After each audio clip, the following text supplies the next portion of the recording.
Well, hello everybody, and welcome once again to another Thyalwaysseek Q&A live stream, where today we are continuing in our decoding of the Gospel of Thomas.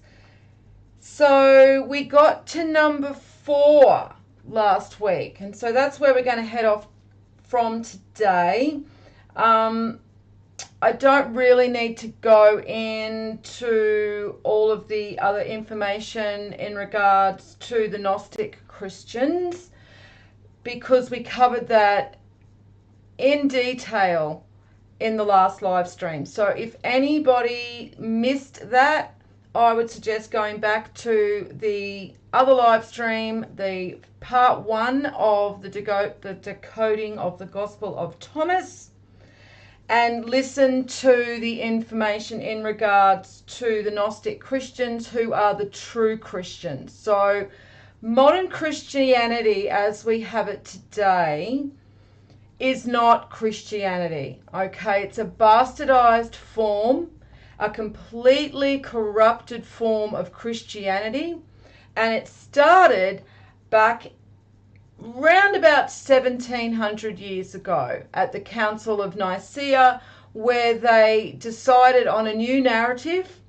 literally by force, and the Emperor Constantine with the Catholic Church removed God the Father as the Godhead and replaced God the Father with the Son. And now we have today a bunch of mindless, spiritually apathetic people who call themselves Christians and who actually praise and worship the Son instead of God the Father. So if you're one of those Christians and you are starting to look elsewhere for knowledge and truth because you are starting to identify that your religious organization has been corrupted by the antichrists, then I would suggest you definitely research into the Nag Hammadi Gospels, because these are the true books of the Bible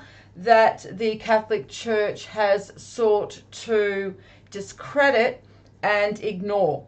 And so I'll just go over what the Catholic Church call anything that falls outside of their approved narrative and their approved Bible, and they call it Apocrypha, and it's from the Greek meaning to hide away. So literally they're hiding away the truth, okay, because they don't want their congregation empowering themselves with knowledge. Because if their congregation were to understand that our destinies and our fates are in our own hands and not in the clergy's, then they would lose all their power. And so the power that they have over their congregation, who actually number in the millions and millions, and if not billions, is to keep them in fear of death and in fear of going to hell. And so one of the truths that the Gnostic Christians understood was in reincarnation. And that is why the Catholic Church sought to exterminate the Gnostic Christians, because the Catholic Church do not want modern Christians knowing that they reincarnate and that they don't just die and either go to hell for eternity or to heaven for eternity.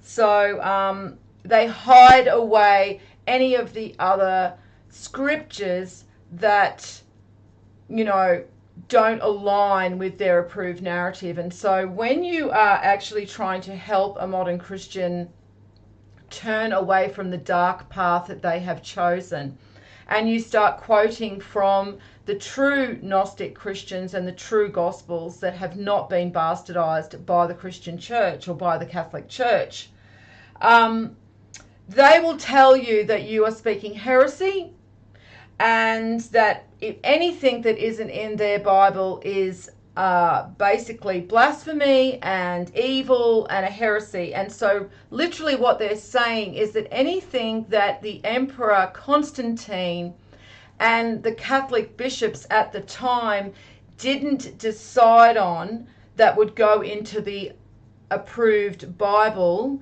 is now a heresy. So that's pretty much what's happened. Okay, so it's called Apocrypha. This is what the Gnostic texts are labeled as by the Catholic Church. And it's interesting that in the Encyclopedia Britannica definition of the word Apocrypha, or the terminology Apocrypha, it says that it indicates a body of esoteric writings that were at first prized, later tolerated, and finally excluded. And so we are in a time of where they have excluded all of these other very important texts that give a student of the teachings an understanding, a thorough understanding of the truths. And so they have now excluded them. And it's not because they're heresy. It's because they don't want people to understand the truth of who they are and don't want them to be empowered by knowledge. So, yes. So let's go on to begin decoding the rest of the Gospel of Thomas, shall we? So hello everybody that's joined me today. Just a few rules of the chat. Most of you guys who have joined the chats before know that we just don't really want constant chattering because it just distracts me, and it just distracts the other students who are here to actually learn about this knowledge. Okay, they're not here to just give their opinion, they're not here to just chatter about what they think, they're here to actually learn. So we do appreciate anybody who is contributing to the study of the text and who is actually here to learn, not just here to give their opinion because there are parts of the discussion they disagree with. A lot of people have already decided on what they want truth to be.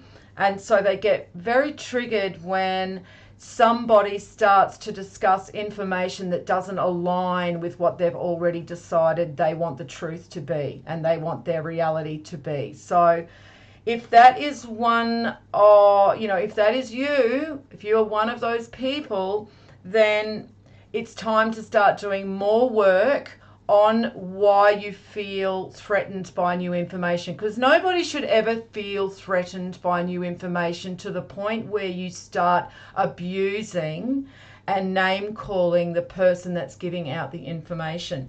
If you are presented with new information that creates a negative feeling within you, it's because you've decided on what you want truth and reality to be, and then that information is no longer aligning with that, so it's creating a conflict within you. So my advice is when you feel that negative emotion, instead of attacking the messenger, you actually go and start to try and find fault with what the messenger is providing you in the information. So instead of attacking me personally, you actually take the information that you disagreed with and try and find fault with that. And so that's called critical thinking. And so everyone should be engaging in critical thinking. I tell people to never take my word on anything, to always take the information that I have provided and to go and research into it for yourself and try and find fault with the information, because that is how you sift through disinformation. Okay, you try to find fault with information. That is what I've done for the last 12 years, and then that helps you to sift through the disinformation and the false teachings, and then stay with that keeps confirming itself over and over and over again. So you must go back to the ancient texts. You must not look to interpretations of those texts. So stay away from footnotes, stay away from books that people have written about the scriptures, giving you their opinion of what the scriptures are. Your Creator gifted you with an intellect, okay? You are here because you have an intellect that you have started to question the current narrative and question the information that is currently available to you. So you have gone to seek out further understanding of this knowledge. And so use your intellect to continue in your studies, not just listening to me, not just listening to other YouTubers or reading, books from people who claim to be biblical experts or esoteric experts. It's good to read that type of material, but probably not until you've really studied all of the other ancient texts and have a really good understanding, because it's very easy to be swayed into the opinions of others. So again, do not just take my word for what I am saying here. That is not how truth works. You will never be gifted truth on a silver platter. The way that truth works is that you have to confirm it constantly for yourself. You have to get information, and then you have to confirm that information over and over again through multiple sources.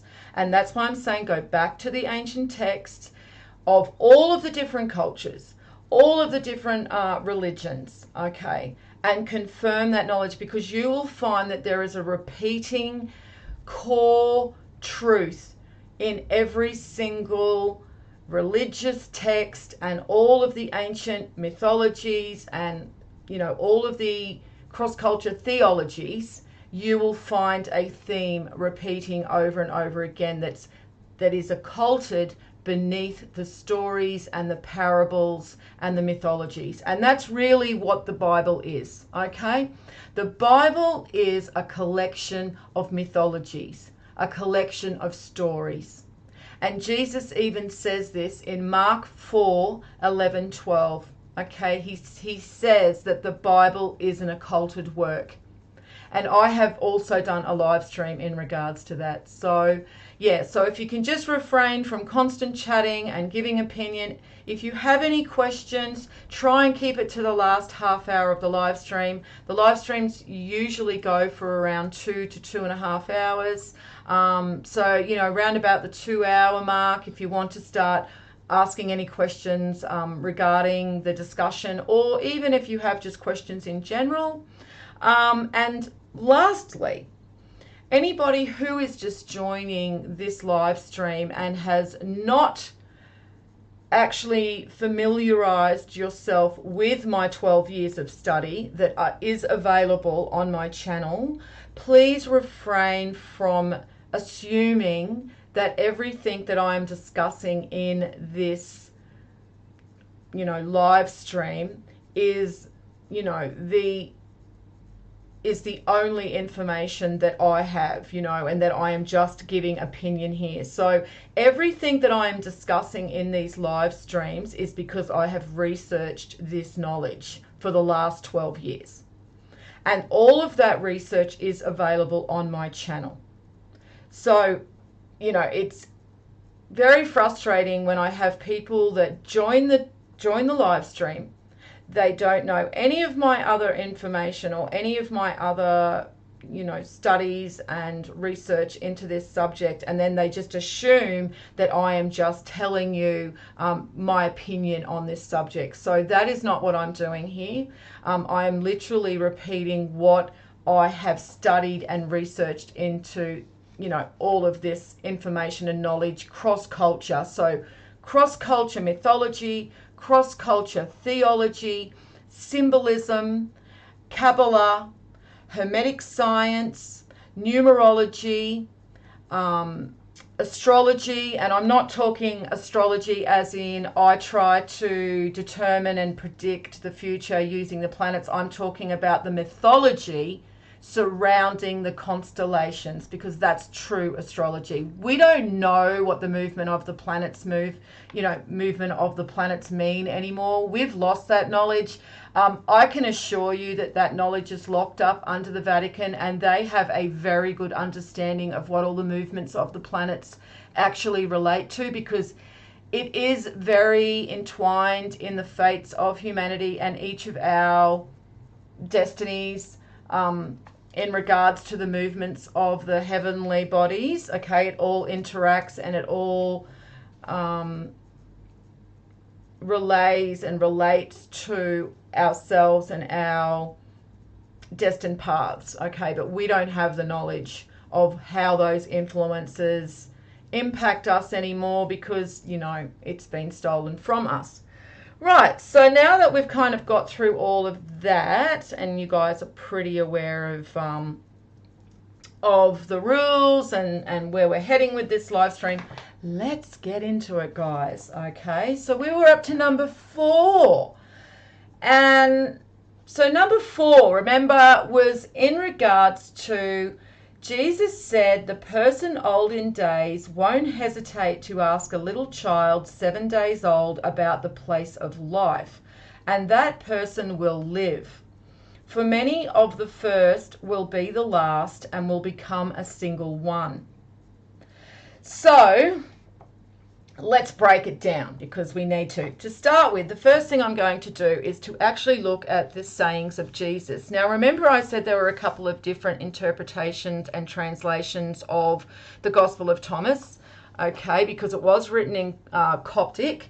And so we have to, with our, you know, English language, which is very limiting and limited in expressing this knowledge, we have to try and understand the translating of this information. So the sayings of Jesus, now I haven't really been able to find who translated this version other than it was the Pearl organization, okay? And so I mean I've looked at it and I've matched it up with the other, you know, translation, and I can't really find a lot of fault in it. There is just kind of that they've just made it a little bit more detailed and changed a few of the terms that they use, but for the most part I've found that it pretty much does, you know, equate to the other translation. I don't see a lot of differences. So this is how they've translated number 4. Jesus said, unless you become like little children, you cannot know the meaning of life, for your minds must be cleared of the falsehoods of this realm if you are to be taught eternal truth. Jesus said, I am the door. The person who enters by me will find eternal bliss. I am the bed. The person who lies on me will enter perpetual rest. I am the light. The person who sees me will view all things. All right, so that is their way of translating or interpreting number 4.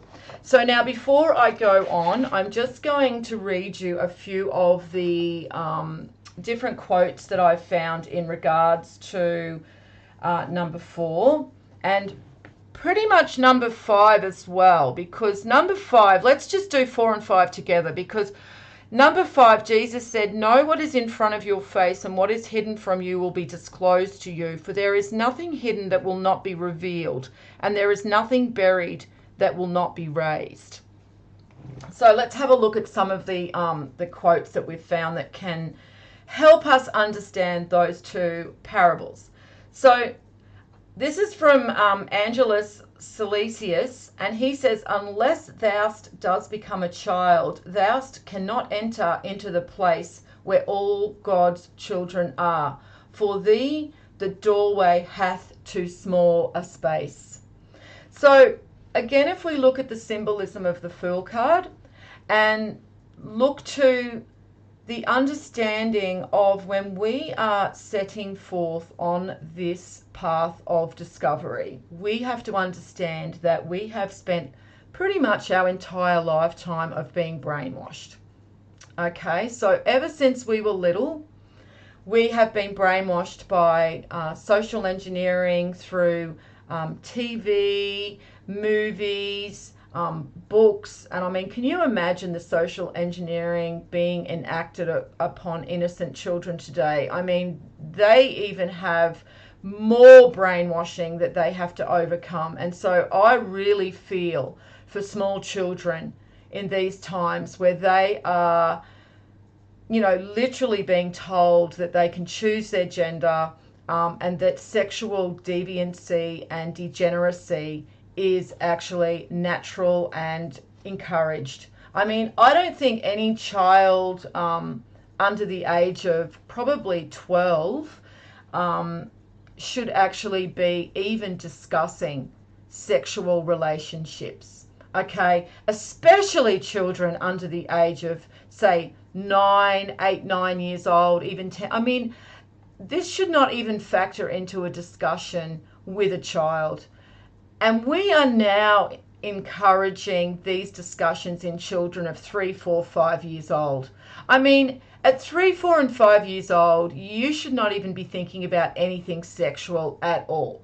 Okay, you should, I mean, that literally should just stop at, I want to marry, Joe, or I want to, when you're little and you just want to emulate adults, and you know that adults get married. You don't know why they get married. They just get married, and that sounds pretty good to you. And, sometimes you do take a bit of a shine to another child.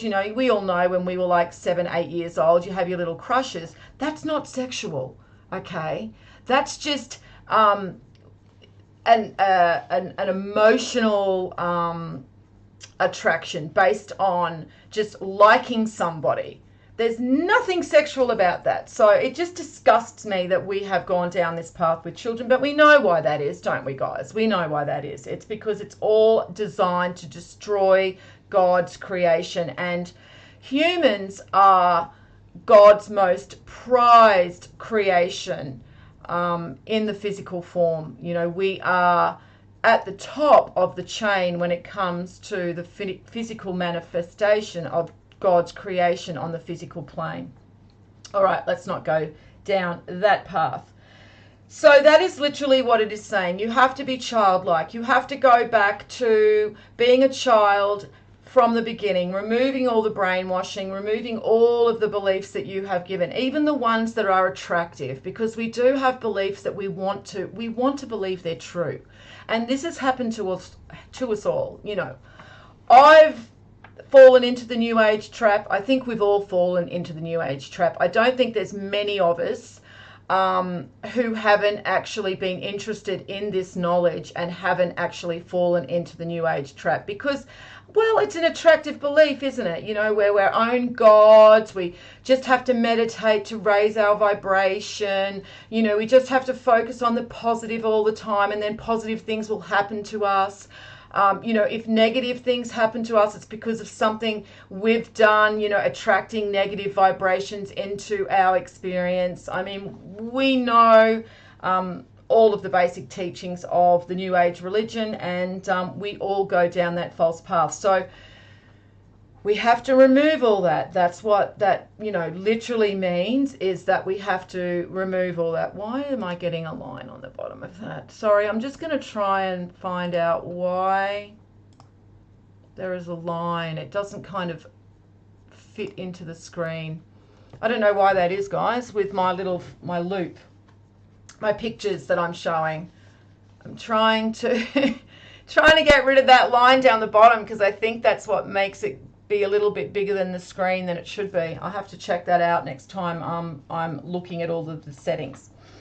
Right, sorry about that distraction. Okay, so that one from Angelus Silesius is kind of, pretty self-explanatory. Okay, if you want to understand the knowledge, you have to go back to being the fool, completely shedding and stripping yourself of all your previous beliefs and understandings, and start again. You're starting again on the path. You've got no beliefs, no baggage, and you're setting out on your journey of self-discovery, because that's what it's about, guys. All of these scriptures, all of this knowledge, it isn't about God. It isn't about the divine ones. Okay, it isn't about the divine operations of the ethereal realm onto the physical plane. I mean, those explanations are there, but that's because this knowledge is about your discovery of self. It's a path of self-discovery, because when we discover ourself, we then possess the truth of everything else. Okay, so it's kind of goes hand in hand. So really how we see this isn't that we're seeking out knowledge of God and of the divine souls and of who Jesus is. That's the bonus. Okay, the real motivation and the real journey is back to you, is back to self, back to understanding who you are as a divine fragment of the Creator, who was birthed onto the physical plane into a biological container, and you are now experiencing life on the physical plane, but you in your truest form are a soul, are a divine fragment. Okay, and as I've said before, it's all in degrees, and now it's not even going. Sorry guys, what have I done? What have I done? Now it's not even going. Why is that? Why? Okay, come on. Why are you not working? Why? Oh, jeez. Right, so now it's just decided not to work at all. Hang on, let me have a look here. Autoplay. Does that make any difference? No, it doesn't. Repeat. Oh, for God. I don't know. I do not know why that is just stopped playing. Every other week it's fine, and today it's decided, all right.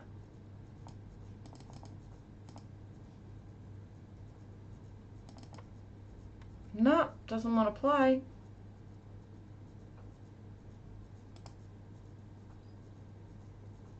I don't get it. I don't know why. All right, so sorry, we're just going to have to pick let's pick a picture and stick with it. Which one? Oh, I like that one. That's a good one. Pretty self-explanatory, that one. All right, sorry guys. The loop is not going to be for this one. It's just going to have to stay on one picture. I'm sorry about that. All right.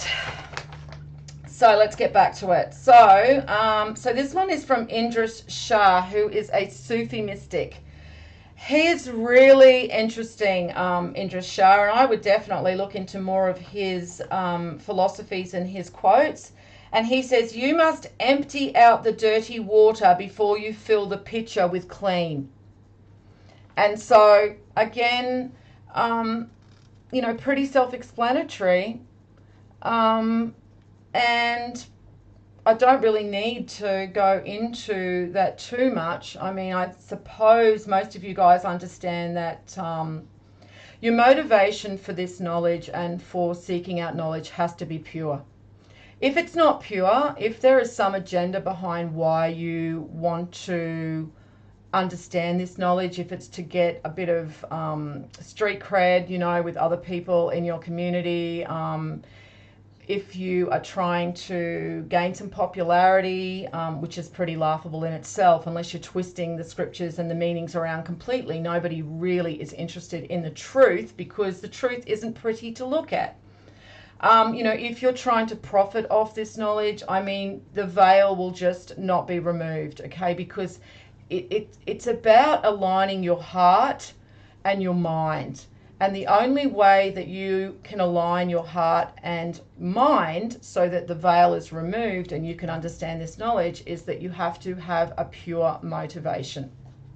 So pretty much you have to ensure that everything that, you know, you have previously believed as truth is removed, and that you have no motivation other than the search for truth and understanding of who you are. Because remember, that's what I said, this is really all about you. It's about finding who you are, and that is why you're seeking out knowledge, because you want to know who you are and your place in universal design. So you have to have an absolutely pure motivation and remove all of the dross, Okay, all of the false teachings that you have been brainwashed with, we all have been brainwashed with our entire lives. And that's very hard. And that's why I will absolutely advise that you do not watch television. Remove the television from your house. Do not watch television. Do not encourage your children to watch television.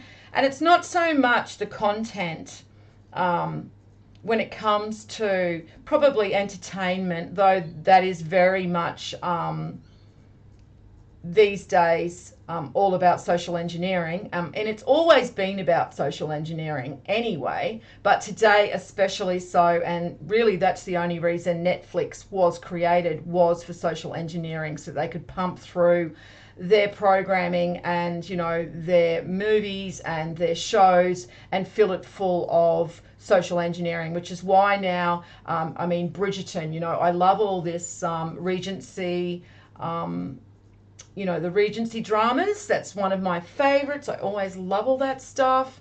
And they've completely bastardized it. And now they have a black Queen Charlotte. It's, you know, it's literally socially engineering us to be confused about our history, to be embarrassed about our history. And also you won't find any of these new shows or these movies on Netflix and Apple and, you know, any of the streamers that, and Disney, you know, that create their own content. Netflix is, you know, first and foremost in that. That doesn't have a transgender in there, doesn't have a homosexual couple in there, and isn't normalizing it all. And this is a part of social engineering. And so my advice is to get rid of your TV, because it's more so the, you know, advertising, the news, all of that information is really what solidifies the reality that they're creating around us. Okay, so you have to extract yourself from the matrix. Best way to do that, get rid of your TV. I'm not saying completely don't use entertainment at all. I mean, you know, we've still got to exist in this system, and you know, there's nothing wrong with a bit of entertainment as long as you understand when they're socially engineering and when you can identify that. If you can't identify that yet, I wouldn't even watch it. Okay, be very careful of the information that you're, you know, allowing them to put in your mind and your children's minds. But it's definitely very advantageous of a student just starting on this path to extract yourself, withdraw from society as much as you can. Okay, don't go out partying, don't go out interacting with people that are really brain dead, which is probably 99% of your family and friends. You have to become the hermit. There really is no other way, guys, and that's the hardest part of being someone that does have possession of truth. It is a very lonely path. That is why truth is sometimes symbolized by the sword, because it's double-sided. Okay, on one side it's telling you who you are, and I mean, you will be thankful to understand the truth about who you are and the universal design, and that you are a divine fragment of the Creator, and be empowered by that and not fear death anymore, because you understand absolutely that you are a soul and that your physical shell is not the full extent of who you are. I mean, nothing replaces understanding that truth to the point of where you know it as absolute fact. But the other side is that knowing that truth when everybody else doesn't know it, it's lonely. And you don't have people that you can discuss this knowledge with. So this is why I think these streams are important. It actually helps us to connect with each other so we don't feel so lonely. And so, you know, that's why I do invite anyone to join the MeWe group that we have, Shifted the Ages. The MeWe group, Shifted the Ages, is a great place for us to all connect. And, you know, I don't mind a little bit of chatter on the Shifted the Ages. You know, opinion is one thing, but, engaging and having a bit of a laugh. And look, we all love a laugh. I'm telling you now that the students and myself, we are constantly, joking around and having a laugh, because, hey, if you can't laugh, what can you do? So it's not always about seriousness. Okay, it's about understanding there's a time to be serious about this knowledge, but there's also a time that we can just have a laugh, have a joke with each other, and so please feel free to join the Shift of the Ages, get a bit of a feel for the group and for us and how we, have a bit of a laugh every now and then, and a joke and a meme, and we can discuss things there. And I'm always open to people messaging me as well. And if you've got any, personal issues, I'm not saying that I'm not going to be the one to solve them, and I'm no therapist. But I am able to sometimes direct you into some knowledge and information that may help you. And sometimes I'm just there just to, have a chat with. So yeah, that's okay, but that's all through MeWe. Okay, I don't have really any other way to interact with people on that level. It's mainly MeWe is the medium of communications that I use. All right, so let's keep going. This is from Epictetus. It is impossible for a man to learn what he thinks he already knows. So again, if you already think that you have all the truth, then why are you here? I often ask that when people join the live stream and then they just start giving their opinion, and when you don't accept their opinion, or you ask them to withhold their opinion and just listen in, and if they've got a question, ask it at the end of the stream, they just continue on and on and on until eventually you warn them, and then they get angry, and then they start calling you names, and you have to end up blocking them. And this is because, these people already think they know everything, because, they've heard Greg Braden, they've heard, any other New Age guru, or their clergy. I mean, Christians are the worst. I've had Christians who have stalked these live streams and even made accounts calling themselves Thyalwaysseek as well. I mean, that's how triggered they get. And I don't know why they think that that is going to benefit them in any way, or what that actually does. I don't quite get that when they, do that kind of behavior. So this one here is from Ralph Waldo Trine. He who would enter into the realm of wisdom must first divest himself of all intellectual pride. Prejudices, preconceived opinions and beliefs always stand in the door of true wisdom. Conceited opinions are always suicidal in their influences. They bar the door to the entrance of truth. Again, pretty self-explanatory. Seneca, he who does not know that he is doing wrong does not wish to be set right. Before you can reform yourself, you must realize your error. And again, this is the hardest part of actually starting out on your truth, on your journey to truth and your journey back to yourself, is you've got to admit to yourself when you have been in error. And it's pretty hard because it involves kind of swallowing your pride. And I've said this before.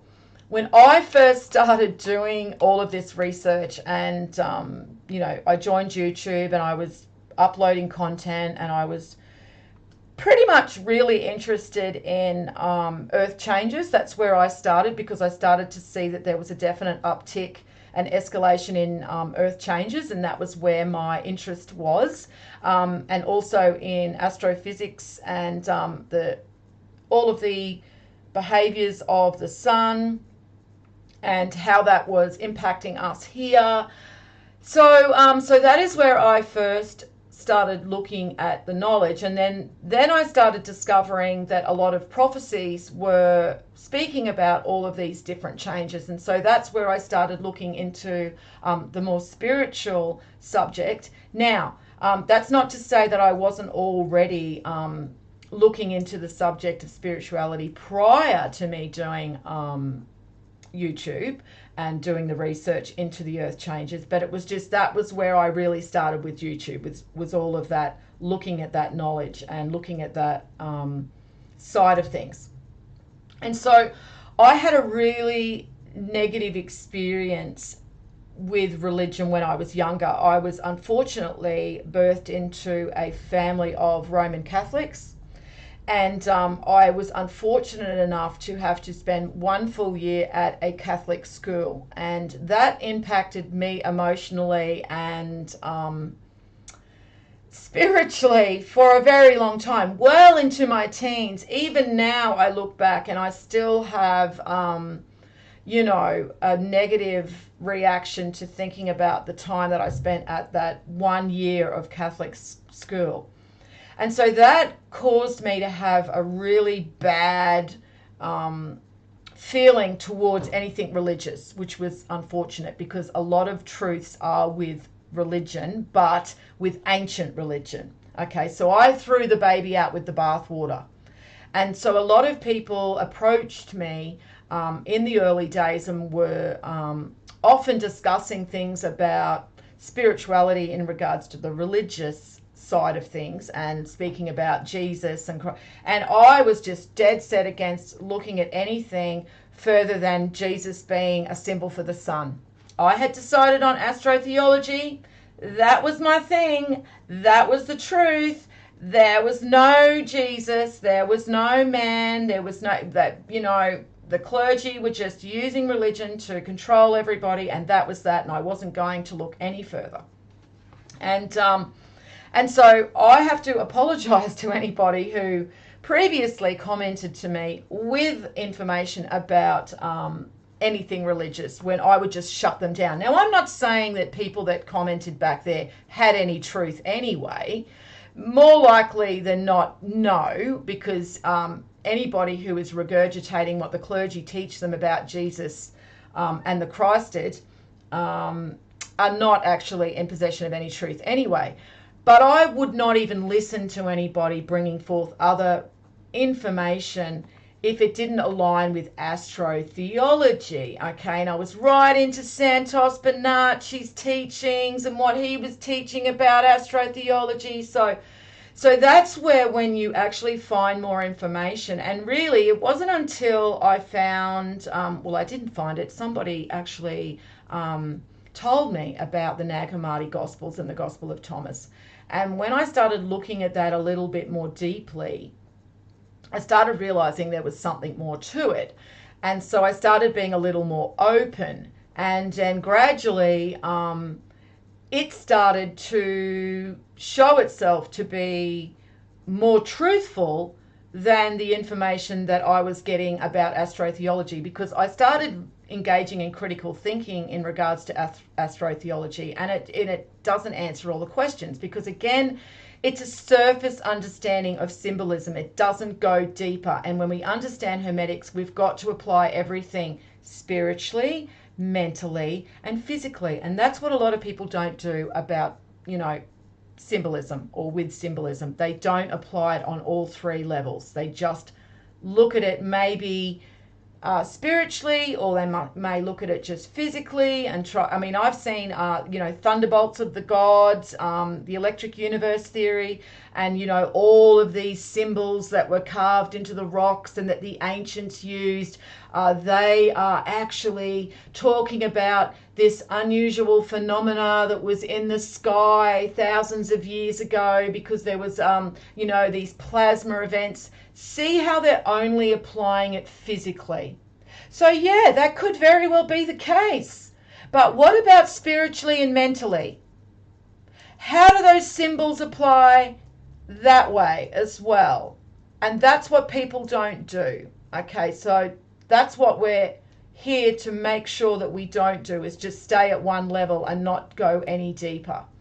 So yeah, so you have to kind of realize when you're in error, okay? You have to look at yourself and say, all right, well, I did believe that, and I've defended that belief, to the very end, because often we do, when we have these beliefs, we will defend them no matter what. We will get into conflict with others about them because we want that belief to be the right one. We want that to be our reality. We'll often even end friendships about it, because we're that set and that stubborn on what we want something to believe, what something to mean.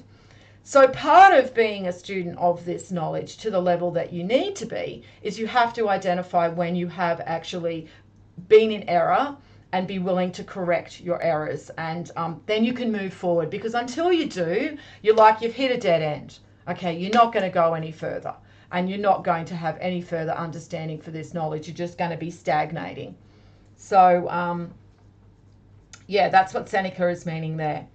Now, I often hear a lot of people say to me, nobody has the truth. Okay, nobody can have the truth. Nobody can understand the truth. Everybody has their own truth. That is the biggest load of bullshit I've ever heard in my life, that everybody has their own truth. No, everybody has their own misunderstanding of truth, or their own perception of what they want truth to be, but not everybody has their own truth, because truth is one thing. Okay, so you can't. Right, so the moon orbits our planet every 27.6 days, I think it is. Let's just say, let's round it up, 28 days. All right, so the moon orbits our planet every 28 days. Okay, that is a truth. That is an absolute truth. That is an absolute fact that can be absolutely evidenced. We can see that is, a truth. It doesn't matter what anybody else believes. That's the truth. Okay, so other people can try and theorize why that happens, and have their own perception of why that happens. But the truth is the truth. The moon orbits the planet every 28 days. Okay, so truths are there, all right? And universal law is truth. Okay, that's what we're trying to discover. When we say we're searching for truth, we're searching to understand universal law. Because universal law is set in stone, and that is why you will see the sword in the stone symbolism, because that is God's laws, because God created the laws. And sometimes you will see Christian iconography that has Jesus or God with a sword coming out of their mouth. And so that is them speaking truth and law. Okay, and when that sword is in the stone, that is representing unchanging universal law, because the laws don't change. And that is also why you see that Moses had the 10 commandments on the stone tablets. Okay, so again, the stone tablets represent, that is universal law. That is absolutely written in stone, not going to change. So we are the ones that transgress divine law. So it's not, and I've said this before, if anyone is just joining the stream, has not discovered my streams before or my information before, I would go back and just check out the other streams. We transgress divine law. It's not that God is sitting in the clouds with a book and marking off a list of naughty people that he doesn't like, because you've done something wrong, you've looked at someone the wrong way, you're not his friend anymore. That's not it. It's nothing personal, okay? It's nothing personal when the seagull eats the little turtle running down to the water, because he's just, been hatched and he's running down to the water and he's trying to, he wants to live, and a seagull comes along to eat him. It's not personal. And that's how you see universal design, even when it seems unfair, because we are, intellectual beings, and so we tend to personalize everything, and, we get emotional about things, and we think things aren't fair. So universal design doesn't care about that we don't think things are fair. We're not that important in universal design. We're not that special, okay? We are special in the way that we are the absolute pinnacle of the creation of in God's creation in the physical form, but we're not really in universal design any more special than anything else. We all have our place and we all have our operations within universal design. And so that's how you can see it. It's just divine law is divine law.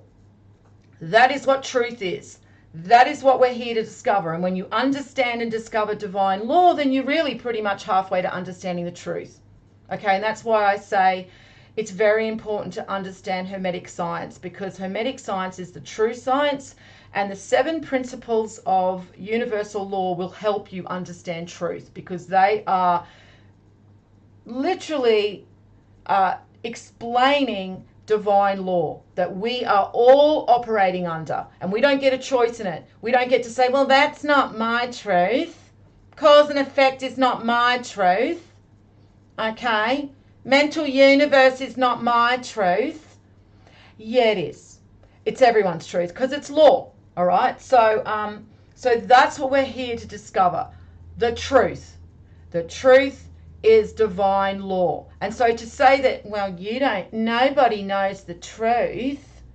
You don't have the truth. Nobody has the truth. Well, that's just ridiculous, because obviously somebody had the truth, because we're literally reading ancient knowledge. Okay? We're reading the truths that they had. I mean, all of this esoteric symbolism, somebody knew what it meant once upon a time, didn't they? So, well, why can't we understand what it means now if we go and do the research and the study? If they understood what it meant thousands of years ago, then we absolutely have the potential to understand what all of this symbolism and esoteric knowledge is, because somebody had these truths once upon a time. So the Gospel of Buddha actually goes into this. The truth is not arbitrary nor a matter of opinion, but can be investigated, and he who earnestly searches for the truth will find it. The truth is hidden to the blind, but he who has the mental eye sees the truth. That's the Gospel of Buddha. For there is nothing hidden that will not be disclosed, and nothing concealed that will not be made known and brought to light. That's Luke 8:17. Nothing is covered up that will not be revealed, or hidden that will not be known. Luke 12:2. So do not be afraid of them, for there is nothing concealed that will not be disclosed, and nothing hidden that will not be made known. Matthew 10:26. For there is nothing hidden that will not be disclosed, and nothing concealed that will not be brought to light. Mark 4:22. The Quran. And say, truth hath come, and falsehood hath vanished away. Lo, falsehood is ever bound to vanish. And again, Buddha, 3 things cannot be long hidden: the sun, the moon, and the truth. And Jesus told them, and this is the one I love to give to Christians, modern Christians who, try to take parables and stories and mythologies in the Bible literally, is that Jesus was telling them it's occulted, okay? It's not for the unworthy. So if you're taking all of these parables literally, then you're not worthy. That's a good way to know whether you're worthy of knowledge or whether you're worthy of knowing who Jesus is. And when Jesus is returned to his rightful position, whether Jesus is actually going to give you the time of day. If you're taking all of these parables literally, then that's a good way of knowing no. Nobody's going to take you seriously who has this knowledge, let alone the Christed, when they are returned to their rightful positions.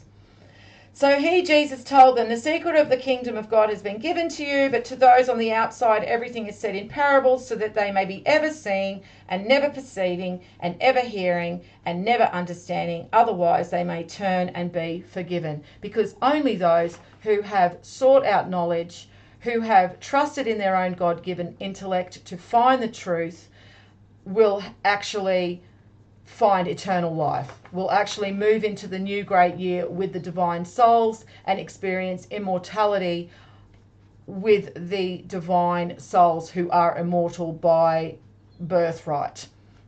Mortals, we don't actually have immortality in the same way that the divine souls do. So we need to be God-like, be Christ-like, be Buddha-like by finding these truths and making a concerted effort to be a truth seeker, because that shows universal design that you're worthy of being one of the souls that move through into the next cycle after the Ragnarok, after Armageddon, after the apocalypse, after the weighing of the heart, after the last judgment, okay? After, what do the modern Christians call it? The rapture. They all love the rapture. We're all going to be raptured with Jesus, our bestie. Jesus, our bestie's coming back and he's going to save us and we're all going to be raptured. No. Rapture is just another word for ascension, assumption. Basically, even the New Age religion has stolen the meaning of ascension. We're all going to ascend. There's going to be some vibration that just, magically appears. And because I've been doing yoga and eating a vegetarian diet and I've been meditating on my pineal gland and, my vibration is so raised that I'm going to be ascending into 5D and I'm going to be, an ascended being and I'm going to be enlightened and illuminated. So again, that is just absolute bullshit. The only people that are ascended and raptured are the ones that passed judgment, past the weighing of the heart. Okay? All of the others are the tars. All right? So just think of the wheat and the tars. So what's happening is there's going to be a sifting out of wheat and tars. Those who did not actually align themselves with universal law and go and seek out an understanding for who they are, and who were not, kind of worthy of universal design to continue on within universal design, will be reaped and, with the tars, okay?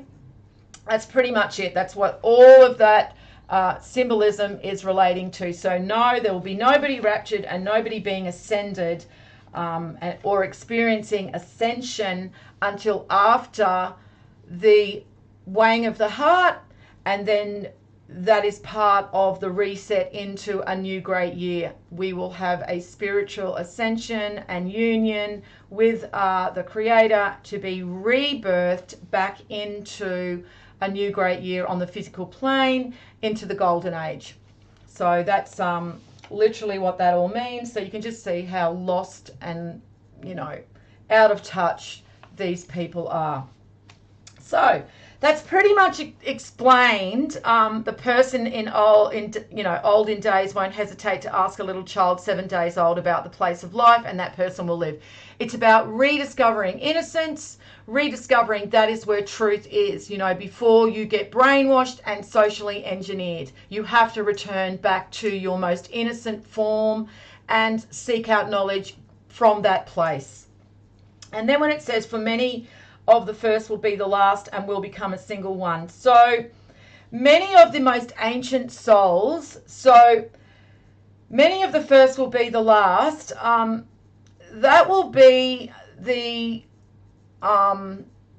divine souls, okay? And they will become a single one.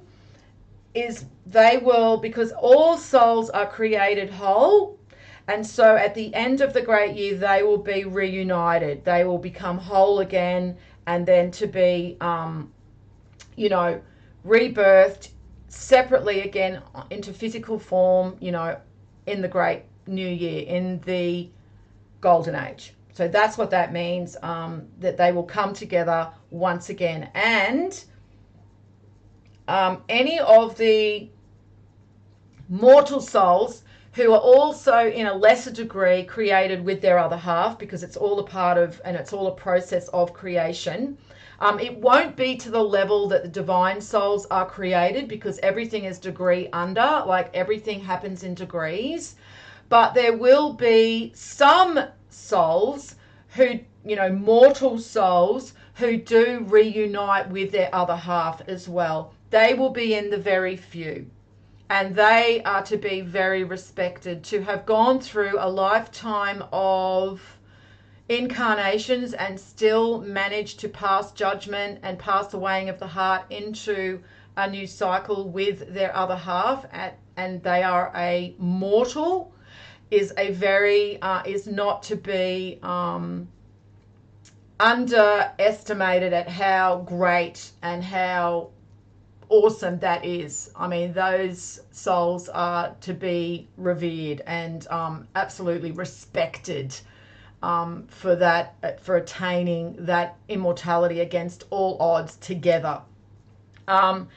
It says that the first will be the last, and I do believe that because the way universal design happens, and it's all a part of universal operation. So universal design knows when your soul was created, and then your experiences through your incarnations, and weighs and measures that against the amount of sin that you've collected and the amount of karma that you have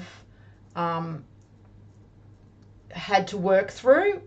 So that is all weighed and measured. That is what Thoth the adjudicator and Thoth the scribe represents and personifies, is that operation, that divine operation of the universal design knows, and universal mind knows, ancient souls as opposed to souls that were, say, just created a few, 100 years ago, 1,000 years ago.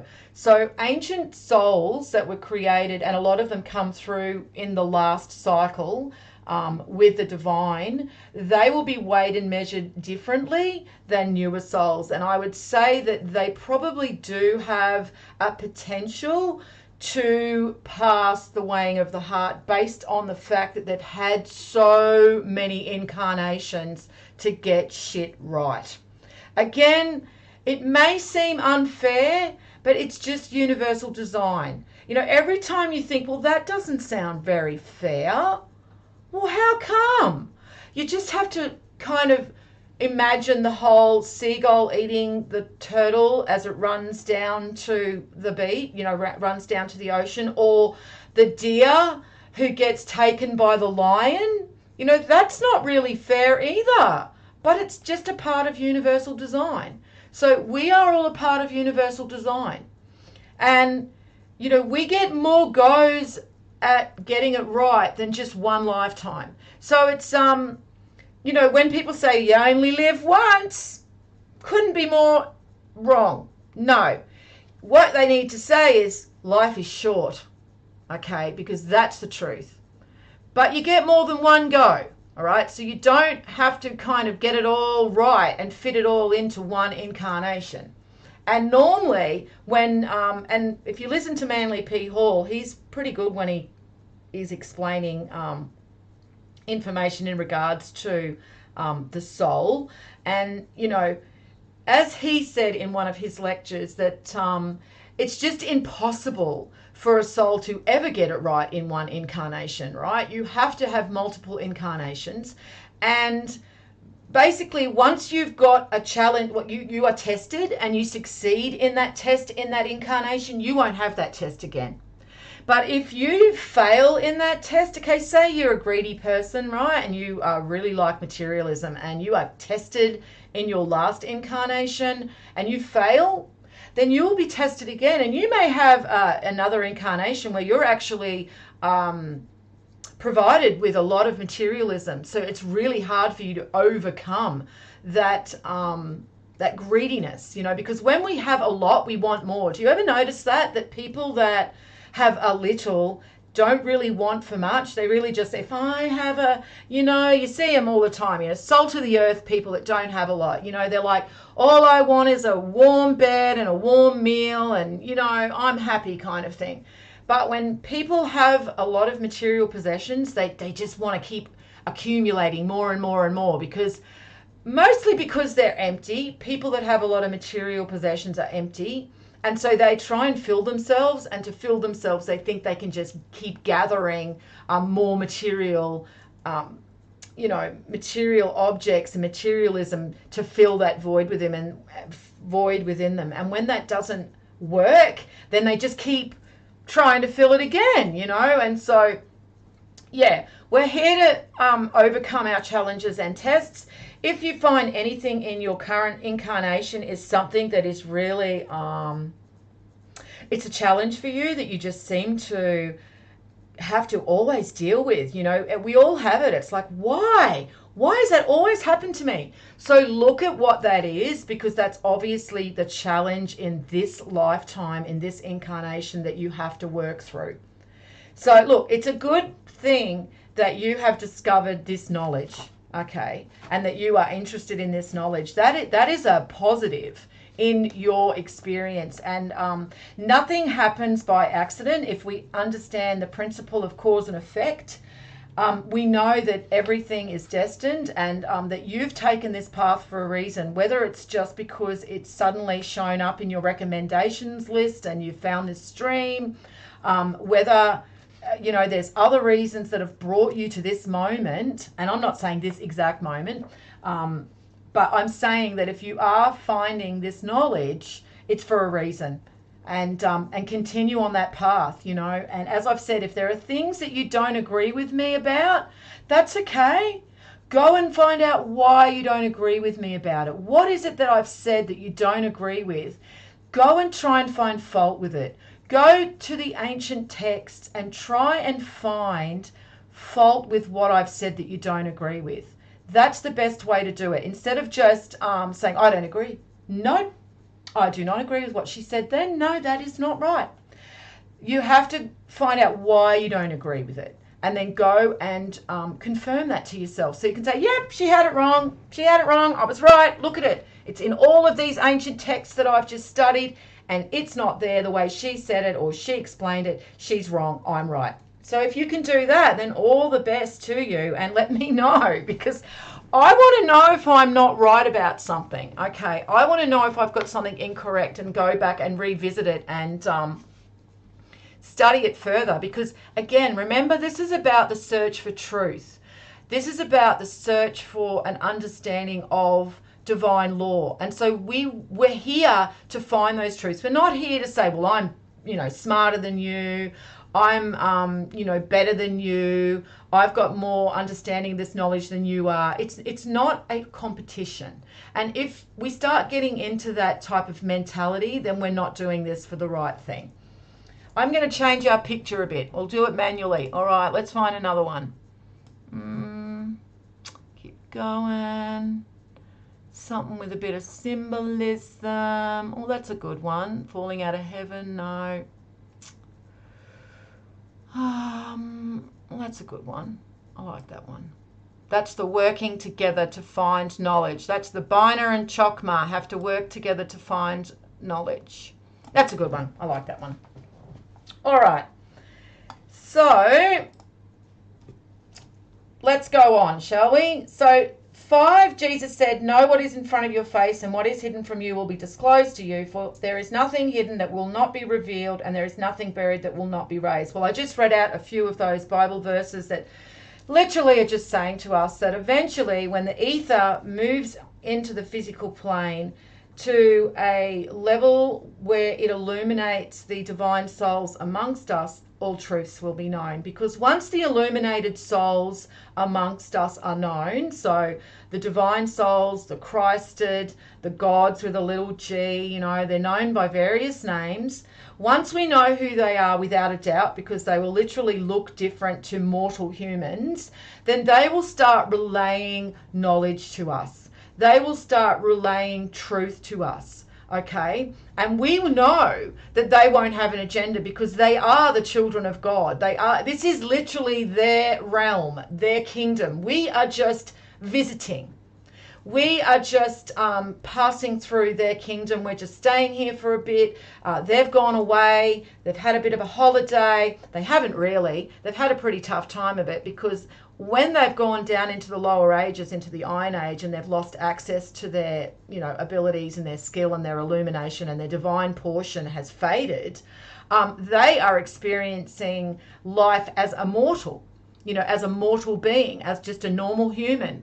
And so this is humbling to them as well. This is part of their journey and part of their humbling. And it's like a God, like a father, because the Creator, you can see the Creator as the father chastising his children who have gone astray, and you know, they're on a path to self-discovery too, and they've made a lot of errors.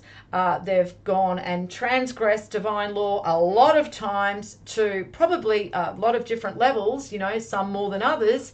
But now's a time when they will understand who they are. And so we will know the truth about our own portion of divinity within us, because we'll all have that portion to different degrees.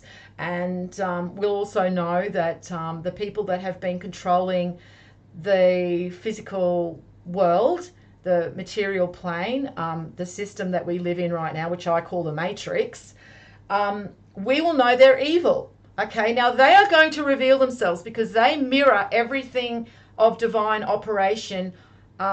They mirror that for themselves. Okay, so whatever happens in divine operation naturally and organically, they will actually copy that and mirror that. So they are going to have their own version of unmasking and revealing themselves for who they are, and we will know who they are.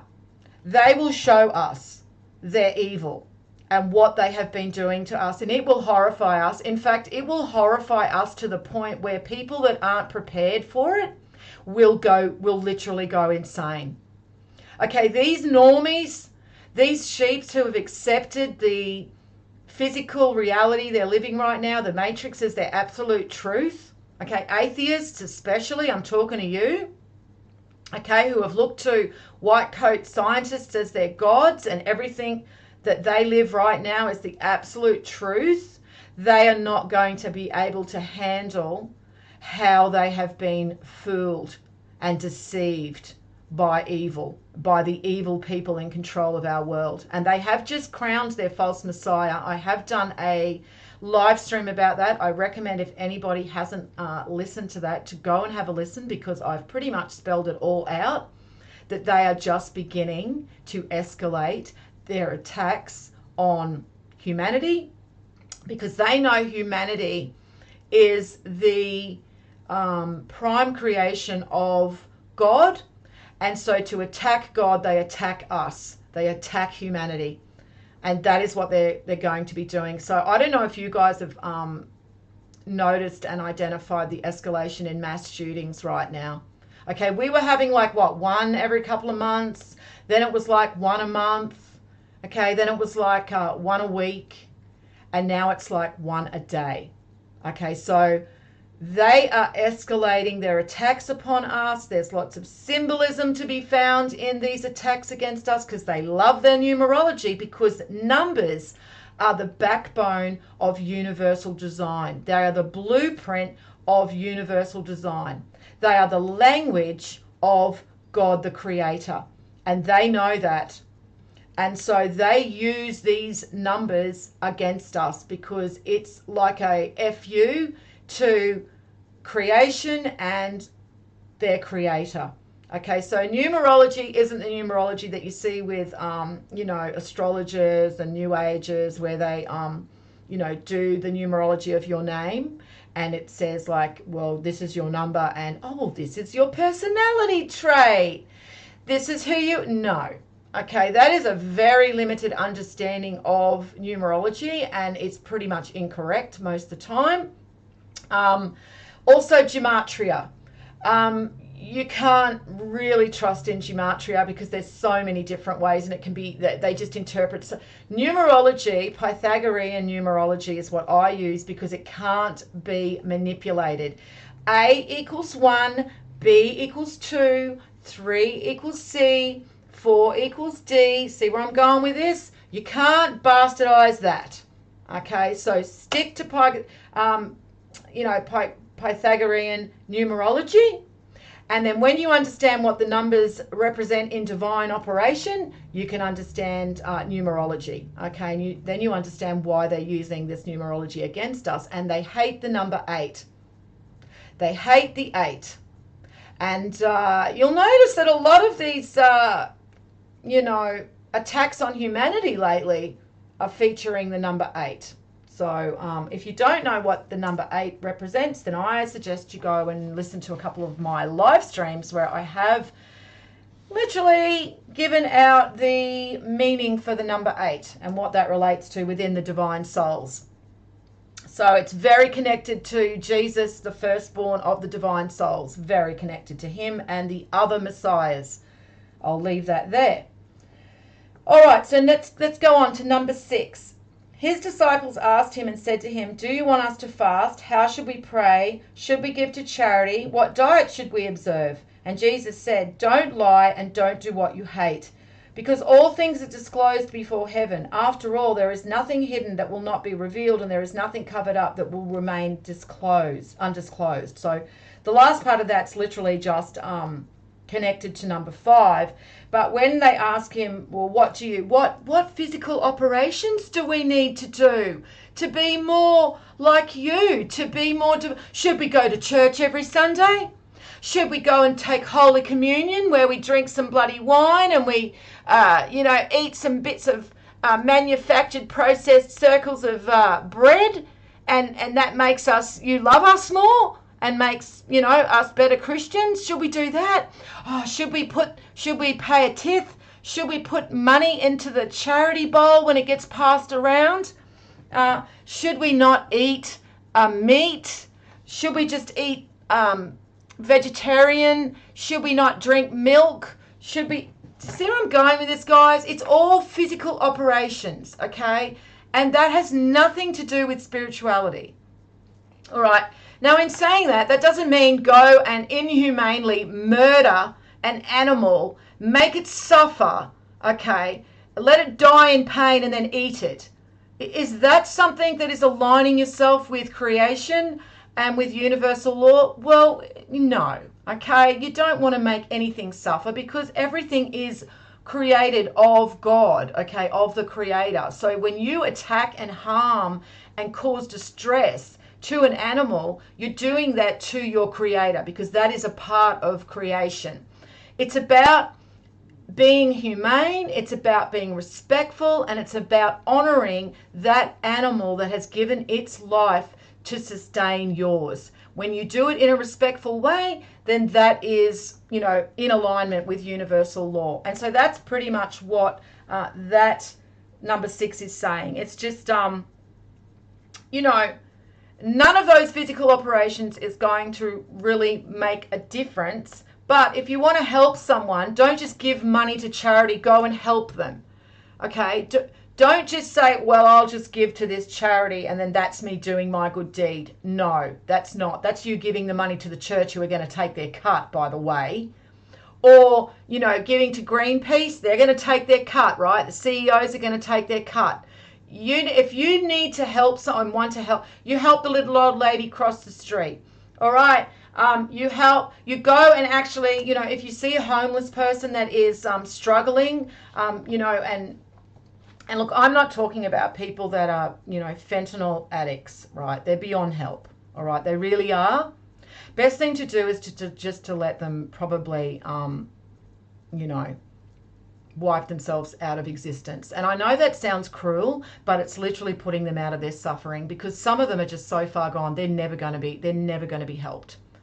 Some of them maybe not so much. You'll be able to gauge the level of addiction and where they're at mentally. And most of them, though, they're gone, they're lost. And they've done this to us on purpose, by the way. They've allowed this fentanyl to just come into the country and just infiltrate the streets.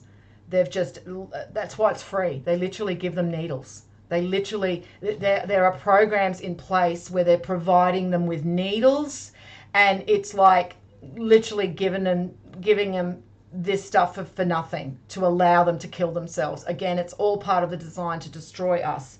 But when you see a homeless person, go and buy them a meal. Now I see a lot of this on YouTube, right? These YouTube short videos, and you see people that they walk up to a person and they say, "What can I get you, mate? Can I buy you a tent? Can I buy you food? Let's go into this shop here and I'll buy you everything." Now that's great that this person is doing that, but you know what he's done wrong? Remember when it says don't let the left hand know what the right hand's doing, and don't go and brag about, you know, what you do to help others. That's where he's going wrong. Okay, so anyone that is literally bragging about what they are doing to help others, it's really just, that's great that you're helping them, don't get me wrong. You've helped someone, and that's literally going to be some benefit to your soul. I'm not saying that's not, but if there's an agenda behind it for popularity, for getting, you know, rewards through YouTube partners and advertising fees and all of this stuff, it's not really benefiting your soul in the way that it should. You know, maybe if you're using every single cent that you make from people donating and YouTube partners and everything, and you're pouring it straight back into helping other people, and your motivation is just so pure that that's all it's about, then fine. Yeah, I don't see that there's any problem with it. You know, but most of these channels, I've seen it happening over and over again now, and I see a lot of them are setting them up as well. You know, like they drop a wallet in front of a homeless guy, and the homeless guy you know, tries to chase after them and give them, you know, a lot of these are set up now, guys. You know, you've got to be careful. All right, so giving to charity in a way that you don't know if that money's ever going to go to the person it's meant to go to isn't really going to help you benefit yourself. And you shouldn't be doing this to benefit you anyway. It's all about feeling motivated to help others, and it should just come from a pure intention to help. But that's the way. If you're one of those people that you do want to help, go and help someone. Like, literally just go and help someone. I mean, there's a guy around town that I see, and he looks so low. He's an old man, and I haven't seen him for a while actually. And he has a guitar, and he just looks really lonely and dejected. And we don't have a big problem with homelessness where I am, so you're probably laughing when I say one guy. But, you know, I saw him once, and there was no shops open at all, but I would have if I could. And I don't even carry cash on me. I'm one of those cashless people, sorry. And I just wanted to go up and say, mate, what do you want? You know, let me go buy you something. Have you had dinner tonight? Like, that's the type of stuff you want to do. You know, where you literally can help someone outright. You know, that's what you want to do instead of giving to charity. To go and help someone if you can. And I swear I will do that. When I see that guy one day, I'm going to do that. And, you know, because I just think if we did that if we all did that, and help just a little bit here and there, it makes a difference in the end. So yeah, but I haven't seen this guy around for a while. Who knows? But gee, he just had the most dejected, lonely kind of energy around him that I've seen. And he didn't look like he was on anything either. He wasn't a drinker, and he didn't look like he... Anyway, I'm getting caught up in that. Just made me think about it. All right, so right, number 7. Okay, this is a bit symbolic. Jesus said, "Lucky is the lion that the human will eat." So the lion becomes human, and foul is the human that the lion will eat, and the lion will still become human. I wonder if you guys get that one. I wonder how many of you guys get it. I've done a live stream on it. Remember how we talk about slaying the beast, controlling the carnal part of who we are, the human part? Because remember, there's 2 parts to who we are.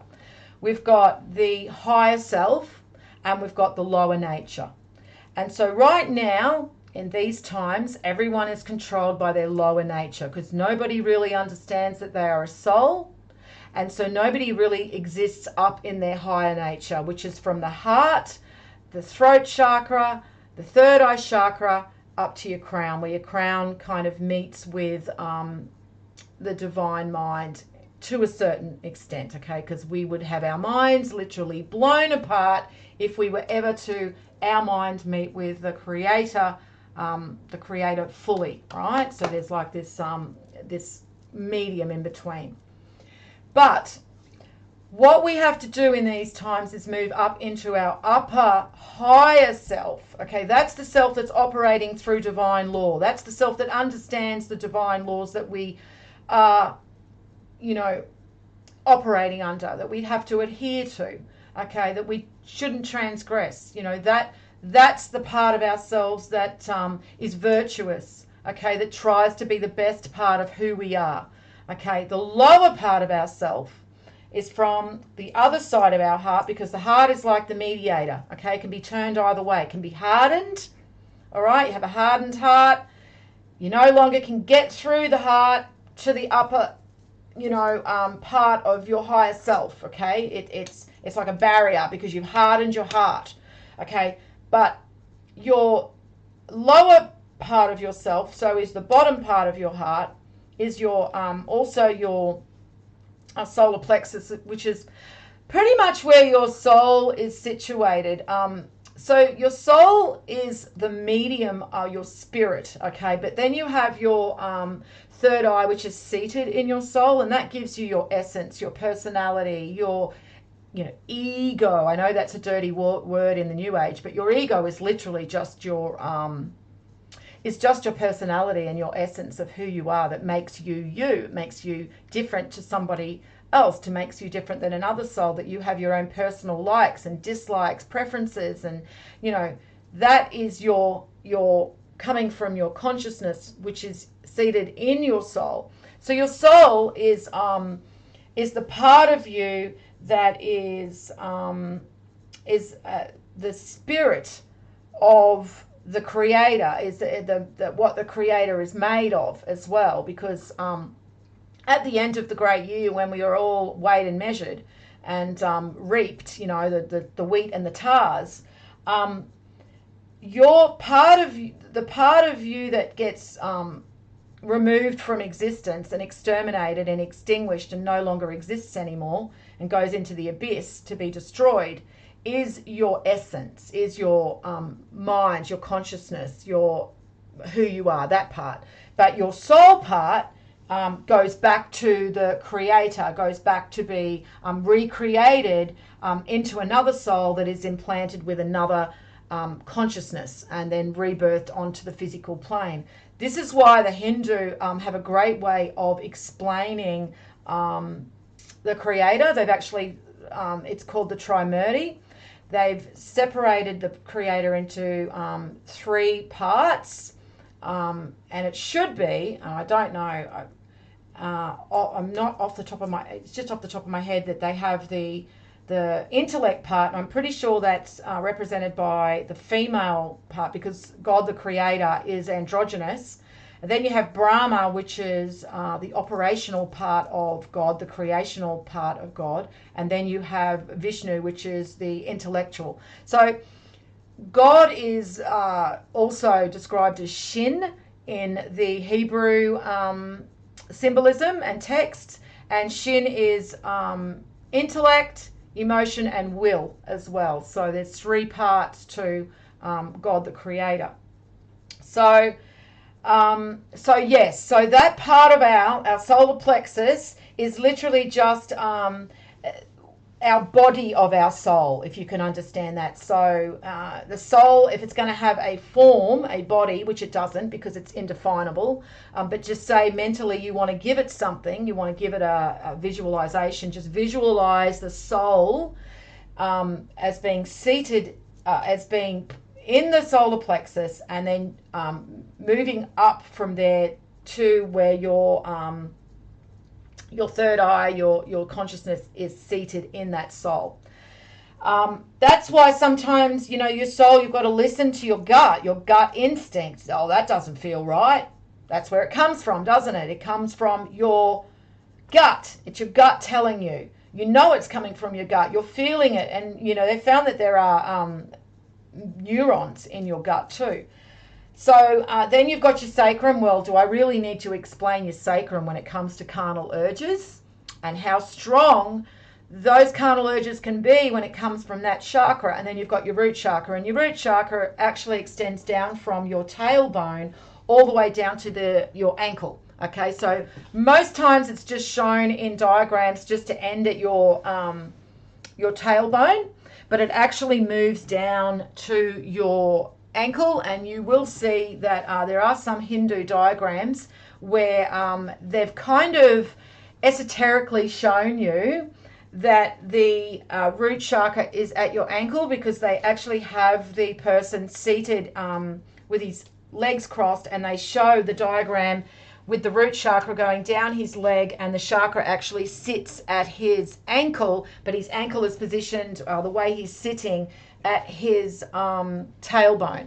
So it's showing that that's a connection. So because we're actually connected to the physical plane from the root chakra, which is at our ankle, which also makes me laugh when people say they have this experience, this, energetic vibrational experience, new ages, I'm talking to you, and you feel it in your head. And that's the thing, is that you won't feel it in your head first. Like any energetic pulse that comes through the earth, any energetic vibration, even the Schumann resonance, I'm talking about geomagnetic activity, all of that stuff will originate at your ankle, for your feet first. You will feel it at your feet first, and then it will move up through your body to your head. It's not to say that you're not taking in some energy from above as well, but mainly you are connected to the physical plane by your feet, by your root chakra down there, and then it moves, it travels up through the earth and then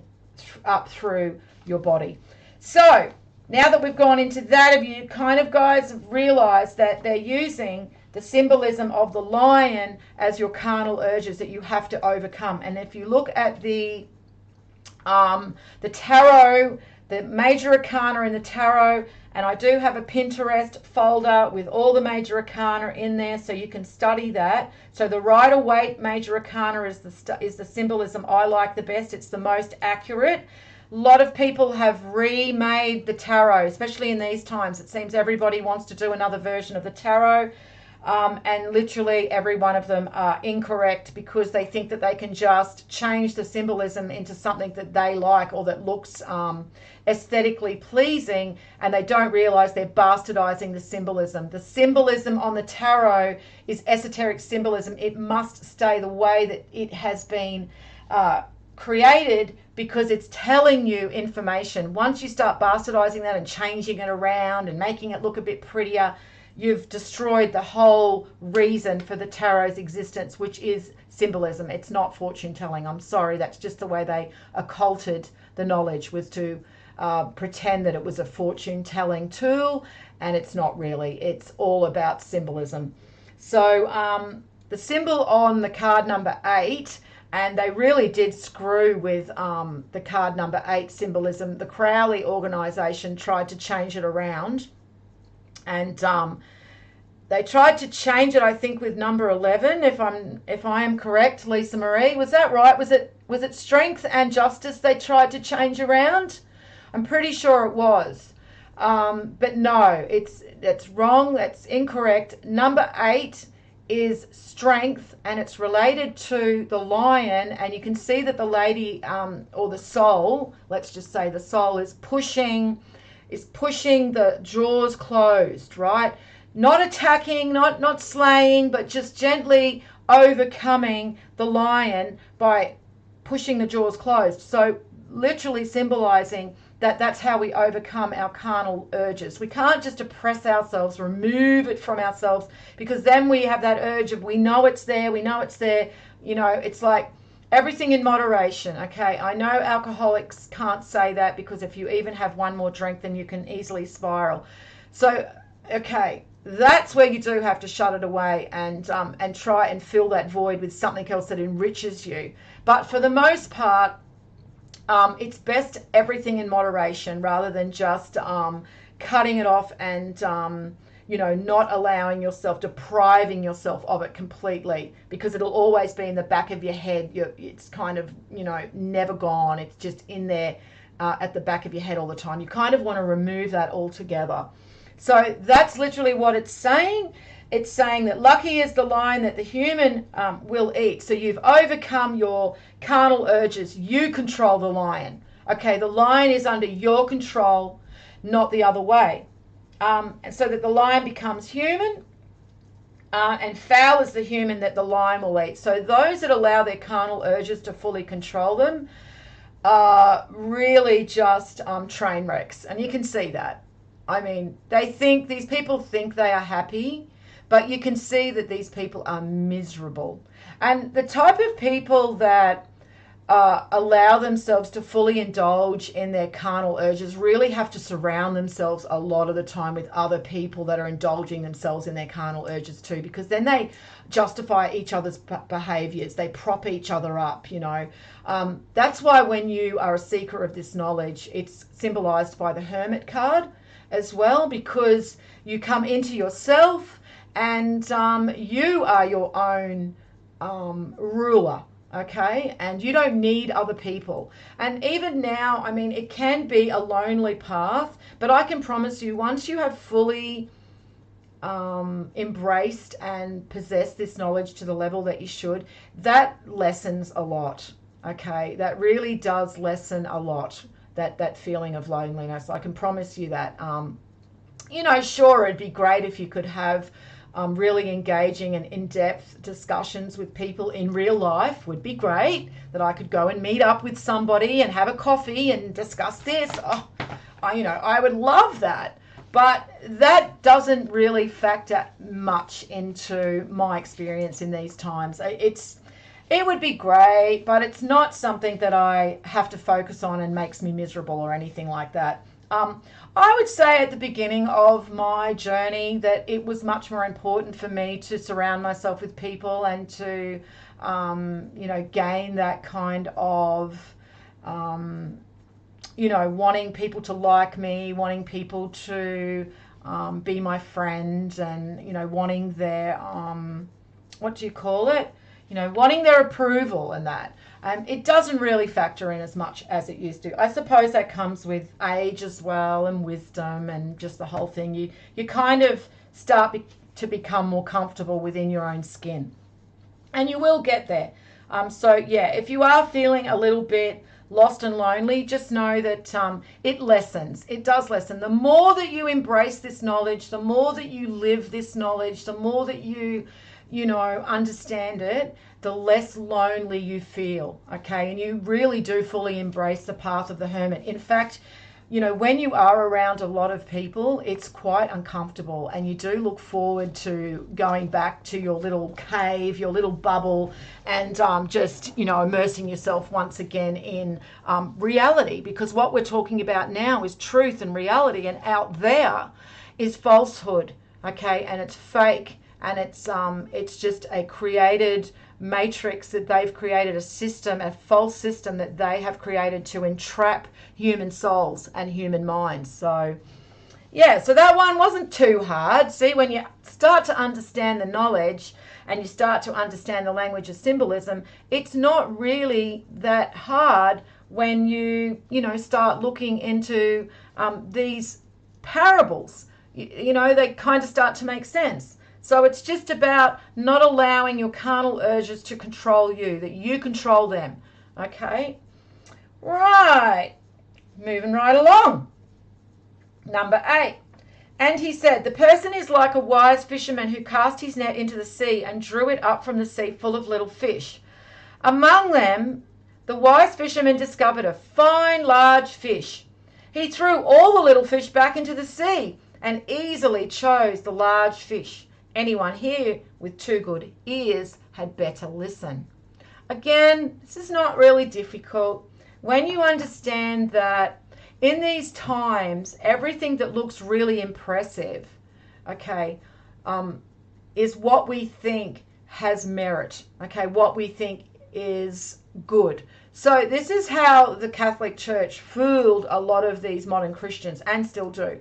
So they made the religion really impressive looking. They wore these really fine robes, and they had these, beautiful gold scepters and what do they call those things with the sun on it? Monstrances. They wore these really impressive hats. They've built these huge cathedrals. And so people think, wow, that's so impressive, and God's so impressive, so they definitely must be connected to God, and that's how people get fooled. And it's the same with, finding knowledge. It's like the people that have the most amount of subscribers, people assume that they are the ones that have the truth because, wow, well, they've got so many subscribers, they must have the truth, you know. Joe Rogan has millions of subscribers. Well, he must have the truth. He must be talking the truth. You know, Graham Hancock, wow, we all know him. He must be speaking the truth. Everything he says, we have to take that as absolute truth because look how impressive he is. He has documentaries, you know, he has books. And so that's literally what that means, is that the fisherman was fooled, okay? The little fish were the actual important ones, but they just held their importance within. And we didn't identify that they were important because at that time they hadn't shown their truth. They hadn't displayed it physically. And so he was fooled into throwing them all back, okay, and keeping the big, large fish because he thought that that was the one that looked the most impressive. And it's no... you know, secret, or you guys all know that Jesus literally is symbolized by the fish, okay? And we see that too. There's often you see stickers on people's cards that have Jesus and the fish, you know, and the fish represent the divine souls as well, okay? Fish represent the divine souls. The reason that the fish represent the divine souls and the crabs and the crayfish can also represent divine souls is because they're in their element. And we know that the ether is connected to the symbolism of water. So when are the divine souls in their element? When the tide of ether has returned, because we know with the principle of rhythm, when we understand the 7 Hermetic principles, and remember we did a live stream about that, and I went into explaining the principle of rhythm and how we exist in a cycle, and in that cycle the ether moves in and out of the physical plane, and when the ether moves into the physical plane, it brings with it Christ consciousness, Holy Spirit, manna. Okay, there's different names for it. And when that ether has returned, it illuminates the divine souls amongst humanity. And when that ether recedes, the tide goes out, which has happened now from the Bronze Age, well, literally started happening from the Silver Age, from the Silver Gate, cataclysm, everything gets shaken up, everything gets redistributed. Divines still have access to some of their illumination, but as we slowly start moving down the second half of the great year, we come to the Bronze Age, the divines start completely losing their illumination altogether, and they are out of their element. Okay, fish out of water. Gee, I'm out of my element right now. See how these sayings have a lot of truth to them, okay? And then we keep going down into the Iron Age, all right? And we're completely now removed. That's when, well, we're now moving back in a time where the ether is returning, and that's why we've heightened consciously. We're starting to understand this knowledge more. We're starting to access our intellects at a higher level, which is why we can see technology is improving. Unfortunately, we have gone down the wrong path, and we've gone down the path of technology, and they've created false gods in technology. But that's an antichrist path by design, which is why they're playing into this whole AI stuff. They're trying to create AI as our gods. It's a complete psyop. They're not that good, and I am thinking of doing a Tuesday night live stream, my time Tuesday night live stream. People tend to like my Tuesday night impromptu live streams, by the way. Is that because I get really ranty and I start going off? I don't know, but I seem to get a lot of views on those videos. But yeah, so that is where, I'll go into more about the AI, but that's where they've taken us, okay? So now we've been in a time where the ether has been removed from the physical plane. So we don't understand who the divine ones are amongst humanity. They don't even know themselves, okay? I know that sounds ridiculous, but they literally don't even know who they are. Divine souls are completely ignorant to who they are. So they're being mocked now, mercilessly being mocked by the antichrists, okay, because they don't even know who they are. They are caught up in the herd with the rest of the mortal humans. I'm not saying that some of them aren't starting to awaken and are probably experiencing these times a little bit more difficultly than others are, and that is because they are consciously awakening and raising their consciousness a lot higher at a higher rate. I mean, just because of the degrees of divinity and the way it works. And so for them to have to continue staying part of the system and the false reality and the false matrix that's been created takes a lot of effort. And I would say that they would probably be miserable trying to continue to be part of a false system that they know is false, and they just have to keep lying to themselves to stay part of that system. So they would not be having a good time right now. But yes, they literally don't know who they are. So these are the little fish. Little fish are out of their element. They're out of fish out of water right now. But that is going to change because, as I said, we are now moving back into a time where the ether is permeating the physical plane. This is why we're seeing also more changes physically, because it happens, remember, on 3 planes. Everything always happens on 3 planes of correspondence: physical, mental, and spiritual. So if we're rising consciously, if we're so let's say if we're shifting consciously, if we're shifting mentally, then we're shifting physically as well.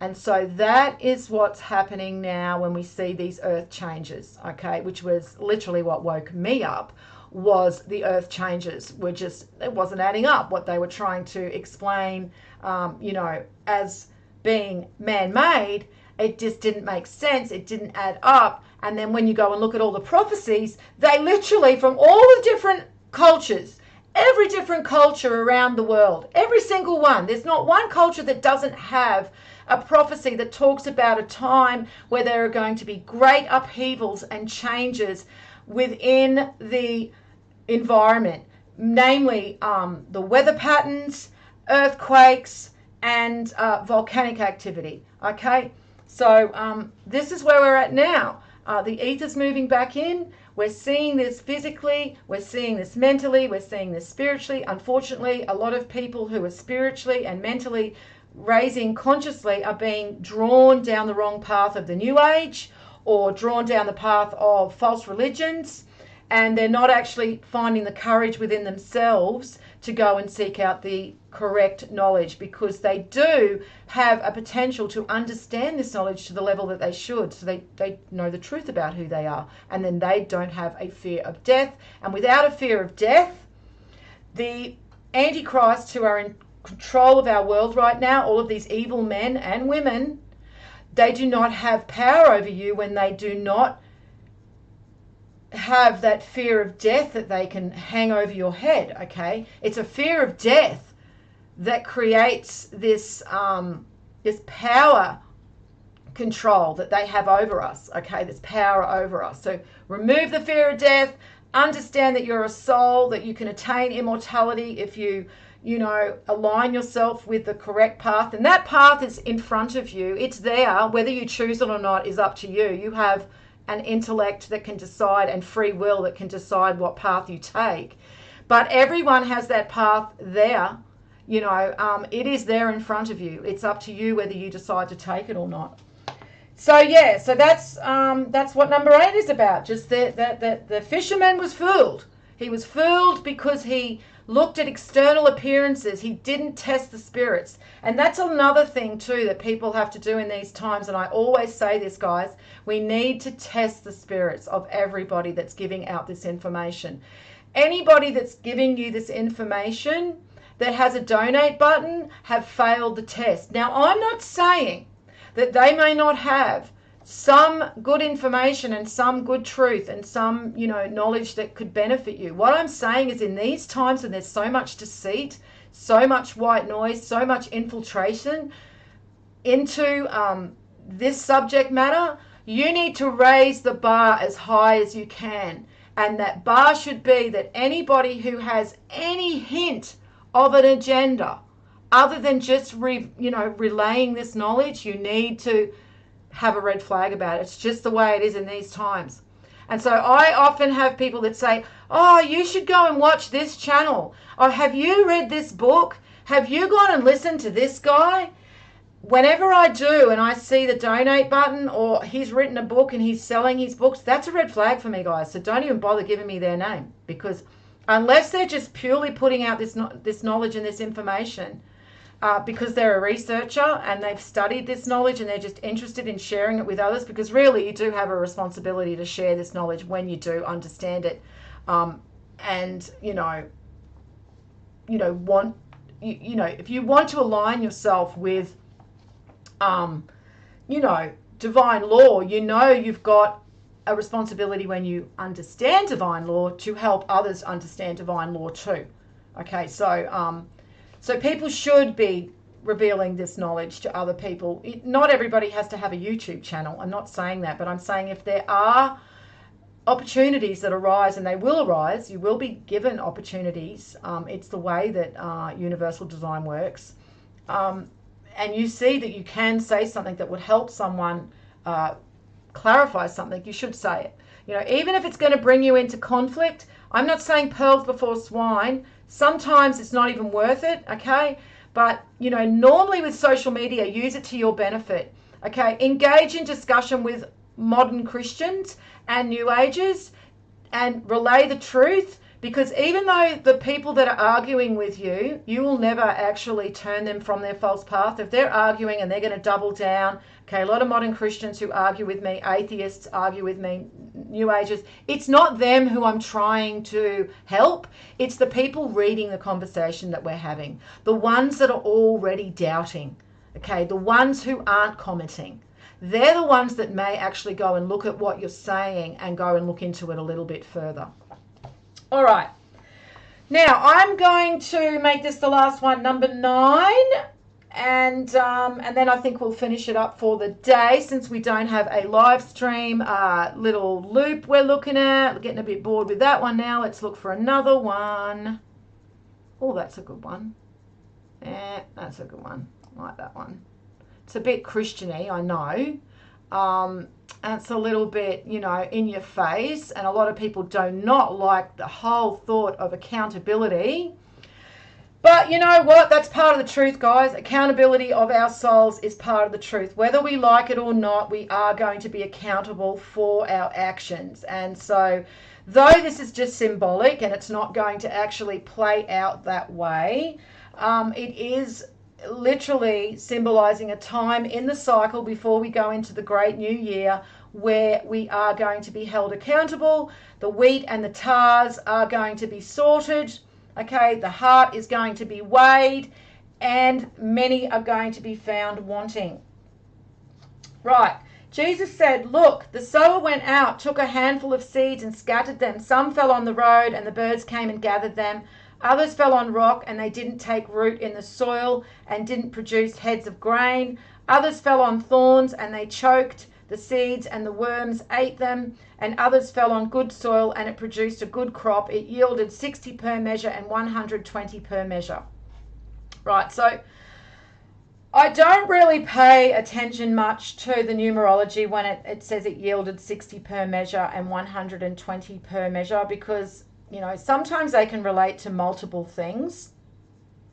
And, per measure, and there were ways that they quantified things back then that are different now. We're talking these scriptures, these sayings, this scripture here is literally about 2,000 years old. So let's just not worry about that one, so to speak, because it's not of great importance within this parable that we understand completely what 60 per measure and 120 per measure means, other than that there were a set amount. Okay, that's what it is showing us. There is a set amount. Let's go back to the beginning. Look, the sower went out and took a handful of seeds. The sower is the creator, okay, is God the creator. And scattered them. So gave them different opportunities and destinies, okay? Some harder than others. But remember how I said divine operation weighs and measures according to your experience on the material plane. So those who are experiencing war right now, you know, over in Ukraine, over in Syria, over in Yemen, you know, there are different situations for some human souls that are different to our situations, right? So they will be weighed and measured based on the opportunities that they had in their current incarnation. Now, they're not going to have an opportunity in their bombed out city over in Syria to go studying this knowledge, are they? And so there is going to be a different degree of, you know, the level that they are weighed and measured at is going to be different to the level we as First Worlders, as Westerners, are measured at, because we have every opportunity right now to understand and discover and study and research into this knowledge. We just choose not to, okay? For the most part, we just choose that there's so many other distractions out there that sound a hell of a lot better than sitting down reading scriptures, okay? So really what they're saying is my soul was worth more. No, what they're saying is my soul was only worth watching footy every Saturday night and drinking beer. It's all my soul was worth. That was the amount of, you know, that was the amount of physical exertion and mental and spiritual exertion that I was ever going to put myself to. That was all my soul was ever worth. Footy and beer. Or my soul was worth getting shit-faced every weekend and going clubbing, you know, or my soul was worth, you know, watching reality TV and Netflix every weekend. I mean, that's literally what people are saying in the Western world right now, okay? Or, you know, my soul was only worth just listening to a New Age guru tell me what to believe, or a clergy priest tell me what to believe. You know, it wasn't worth me actually going out and doing any more study. So what is your soul worth? I mean, that's what you've got to ask yourself. Do you think? I mean, you may not care. I mean, you may say, you know what? I don't even care. Reap me, put me down into the abyss, destroy me. I don't want to do this anymore. I've had enough. I don't want to experience immortality. I don't want to go into the golden age with the divine souls. I don't want to do all this again. I can totally get that. So some people, you know, may find this knowledge and not even find it, you know, they don't even care. All right, they want to play the game anymore. That's completely free will. Okay, but if you're this far already and you have some kind of understanding of this knowledge, why not just go a little bit further? Okay, why not just keep going a little bit further? Because that's all it takes.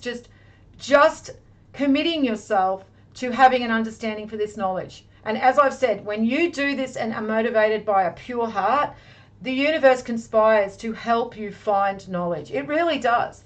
That knowledge will be made available to you. You will be seeking out some information. You'll be searching through, scrolling through something, and suddenly what you were looking at a couple of days ago and you had some questions about, you'll suddenly get some more information come across your path that will help you connect those dots. That's how it works. So so that's literally what that parable is saying, is that, you know, that it's all based on all of our different experiences, how we met the challenges and our tests, and how we fared in those tests. Did we rise to the challenge? You know, or did we just crumble and say it's all too hard? You know, I've got no backbone.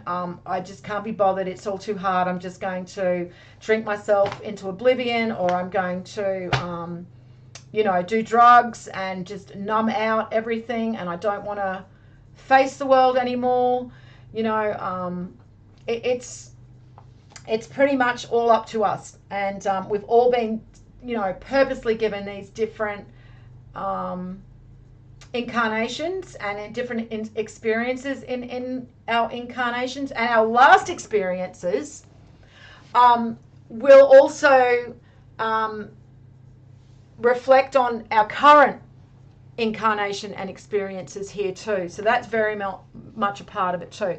If you guys have got any questions, if you want to start putting them in the chat now, I can start scrolling back when I finish this one. Yeah, and then he said, and then others fell on good soil and it produced a good crop. It yielded 60 per measure and 120 per measure. So that's pretty much telling that there are others, there are souls that are a good crop that will that will benefit as well. Again, and there is a set amount. That is what that's talking about. There is a set amount of souls that will benefit and produce a good crop, and that's what the universal design wants. They want a good crop of souls to go through into the great year, okay, with the other divine souls who will go through into the great year no matter what. Okay, the divine souls will always go through into the great year. They are immortal, 288 of them. Okay, but mortal souls, there's only 144,000 mortal souls that will pass the weighing of the heart. And so that is the set amount, and it is all part of divine operation. And that is why you look at it as a part of divine operation. It's not mean, it's not nasty, it's a part of universal design and a part of universal law, and how the universe keeps itself always in its absolute prime of creation. I mean, the thing is that if we were just left to our own devices, if there wasn't a cycle to start and finish each of these great years, and we were just left to our own devices as we are now, nothing would get better. People seem to think that evil is just going to suddenly stop being evil, when in fact evil is just actually expanding, and actually evil is just becoming more darker and more evil. We can see that in our own experience around us right now. So tell me, how else would we actually survive as a civilization when all we're doing is getting more evil and more evil and more evil? We have to be stopped. We're destroying our planet. I mean, our ocean is literally filled with garbage and plastic right now. By design, we were sending our plastic over to Asia, and Asia was literally dumping it straight into the ocean as is. By the truckload, every minute of the day, all of our plastic from the Western world sent to the Asian countries and just pumped into the oceans. That's what's happened. That's why suddenly, within the last 6-7 years, everything's become more polluted. All of the beaches have been... We've been using plastic for years and years and years. Does nobody identify that? That we've been using plastic, since the 1970s, 80s. I mean, look how much plastic was around in the 1980s, okay? And yet only in the last, say, 7 to 8 years has plastic pollution on our beaches and in our rivers come to the level that it has now. And it's because it's all by design, because they're on a time limit, guys. I've told you this. There's a time limit. And they know they're nearing the end of their reign now, these antichrists. And that's why they've just crowned their false messiah. Things are about to get a lot darker and escalate a lot more. And they are on a concerted effort to destroy God's kingdom and God's creation. And so that is what, Tupperware is now going broke too. But I'm talking about plastic packaging, not so much Tupperware. I'm talking about plastic packaging to the level that we have it now. I reckon 1980s, it really started, plastic bags, shopping bags, we weren't using paper bag. Well, I know in Australia we weren't. We started using plastic bags around the 1980s, plastic cling wrap, plastic packaging for everything, and it's only been in the last 7-8 years that the pollution on our beaches has got to the level that it has. And that's because suddenly, and I mean in the last couple of years especially, I mean the last 2-3 years, there's literally not a stretch of beach that you will find that doesn't have plastic pollution on it. And that's because they're literally dumping plastic straight into the rivers and the oceans over in the Asian countries. And it's just been, you know, the jet stream and the ocean currents are just circulating that all around the planet. And they've even found plastic in the Mariana Trench, okay, and they've found it in the Arctic as well, and the Antarctic. They've found it in the most pristine environments on our planet have now been polluted by plastic. So the Antichrists are just laughing. They're patting themselves on the back. They've done great. And what do? Oh, we go and use our recyclable shopping bags. You know, we go and do that, don't we? We go and put our rubbish in our recyclable bin. And I don't know about you guys, but over here, we have a recyclable bin and a bin, like a normal bin for all just your normal garbage, right? And the recyclable bin, you're supposed to have, you know, your plastics, your cardboards and all of that stuff, right, that can be recycled. Well, I found out about 18 months to 2 years ago, I was talking to a council worker that works at the local tip in our area, the rubbish tip, and he said that they don't actually recycle the stuff that goes into the recycle bin because they don't have the facilities to recycle the rubbish that we've been recycling. And because Asian countries about 3 years ago started, Asian companies stopped taking our rubbish, okay? They just stopped. And we were made to blame for it, by the way, right? Like, so got found out that they weren't actually doing anything with all this recycled garbage that we were sending, that they were literally just dumping it. Indonesia was one of the bad ones, but there are other Asian countries. I'm just giving you one example, that there was a documentary that I saw. You can find them on YouTube. And they were just, you know, literally, as I said, dumping it straight into the rivers and oceans and keeping it in warehouses that were just going up in flames and the whole thing, right? And so they stopped taking, you know, our rubbish, our garbage, our plastic. And somehow it was our fault. Somehow it was our Westerners' fault that when they agreed, by the way, it was an agreement, a business agreement, a business arrangement that they were going to take our rubbish, our plastic, and recycle it and then sell it back to us in little pellets, right? And then we were going to make more plastic, right? But because they didn't fulfill their part of the agreement and we're using our plastic to rubbish and pollute the environment, somehow it was all kind of worded and made to be our fault in the, you know, in the first instance that we were sending out. It just amazes me. It amazes me that we always get the blame, but that's by design as well. So yeah, they are doing this by design. They're destroying God's kingdom by design, and now, as I've said, they've crowned their false messiah. It's just going to be up to a next level. They're just going to, you know, they're going to crank it up to the next level now, and it's just going to keep going from there, escalating more and more and more and more, and people are going to start going insane because things are just going to become so chaotic, and people are used to just this methodical lifestyle of going to work, coming home, making dinner, going to bed, waking up, going to work, coming home, right? You know, that's literally everyone's lifestyle. Okay, that's their life, and when just more chaos is introduced into their rhythm, you know, their kind of drone lifestyles, their rhythmic pattern, they're not going to be able to handle it. So be careful out there, guys, because there are people that are going to be literally losing the plot, okay, and just flipping their lids, all right? So look after yourselves and be careful. All right, guys, well, let's have a look if we've got any questions.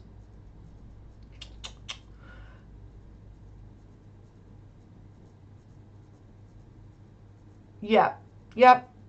Okay, that's good, Truth Seeker. And so that's a good start. Okay, so you can't just ask the universe for, and I know you're not saying that, but I just because of clarity, and we don't know how many newbies are on the stream here, we want to clarify that it's a great way to make a concerted effort that I'm going to start finding knowledge, and say that to yourself. I'm going to set out on this voyage of self-discovery and find the truth.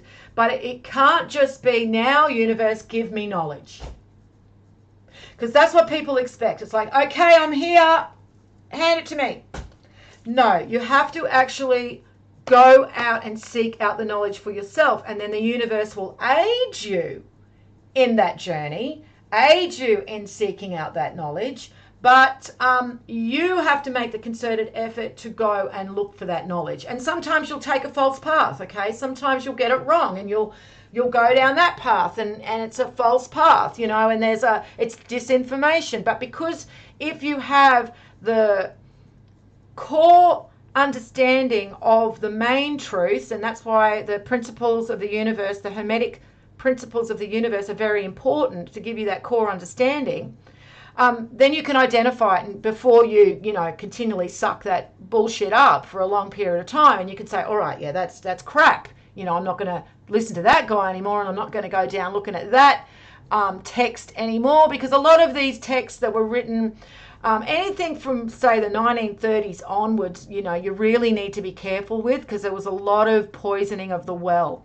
Okay, and so Manly P. Hall is probably one of the only modern philosophers that I would call modern, that I would recommend. But even then, you can't just listen to Manly P. Hall completely either.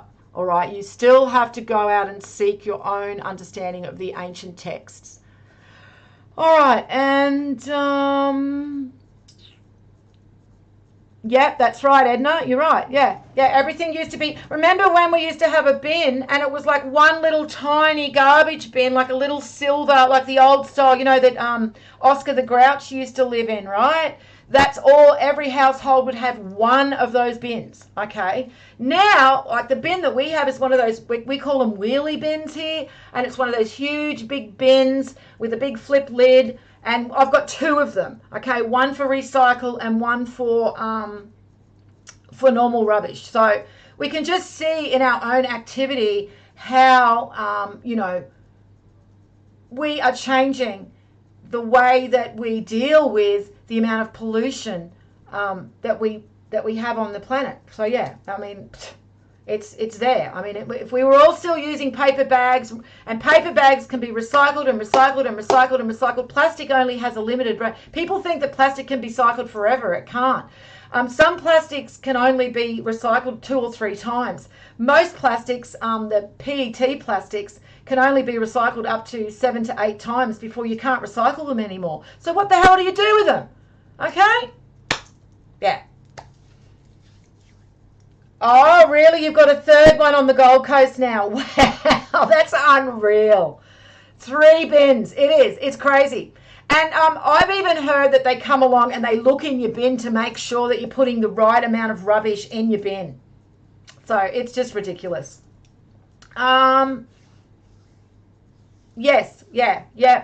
Yes, me and that other researcher, we had a good collaboration going there in the initial times. There was a lot of us that were actually looking up all of this knowledge, and Danny Wilton was one of them, and he did help me understand a lot of knowledge that I wasn't aware of in regards to the Hermetic sciences and the Gnostic Gospels. So I'll always be thankful to him about that. People who believe in the galactic era, example, the Voyager information. I don't really know the Voyager information and the galactic. Anyone who doesn't understand the knowledge that I am, anyone who isn't, so the knowledge that I'm putting out right now, okay, is the ancient knowledge. So if the Voyager information and this galactic era, if they're not saying what I'm saying, then no, they're just bastardizing what's happening, what the truth. So I find a lot of New Agers now are starting to get into this. It's the new, and I noticed with Greg Braden, because he's a New Age shill, pushing the Great Year, okay?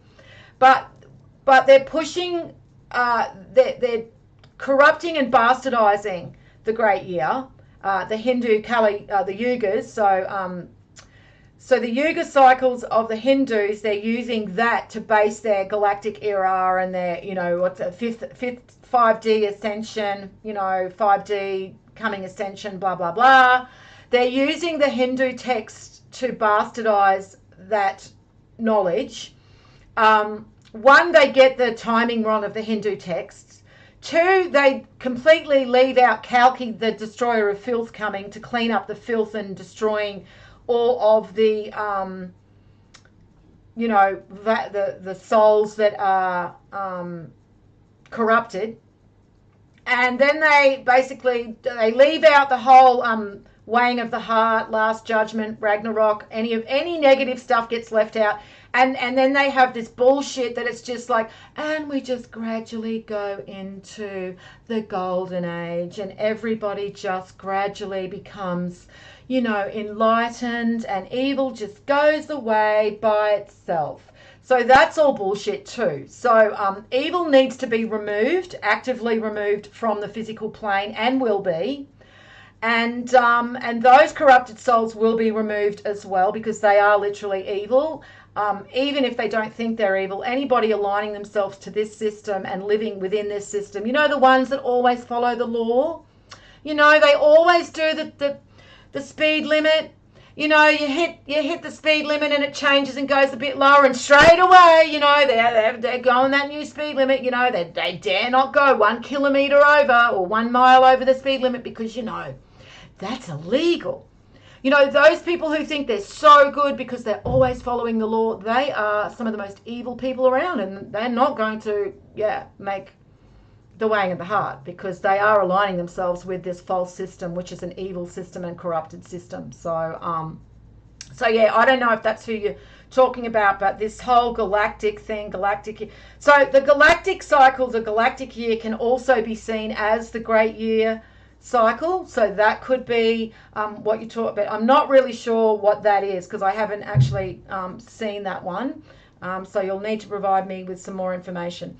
But anyway, so anyone that's not talking about the ancient texts, the ancient prophecies in their purest form, and that includes all the bad shit that comes along with it too, and they just leave that out, just conveniently leave that part out, then they are just poisoning the well and giving you disinformation. All right, well, I think that's pretty much it, guys.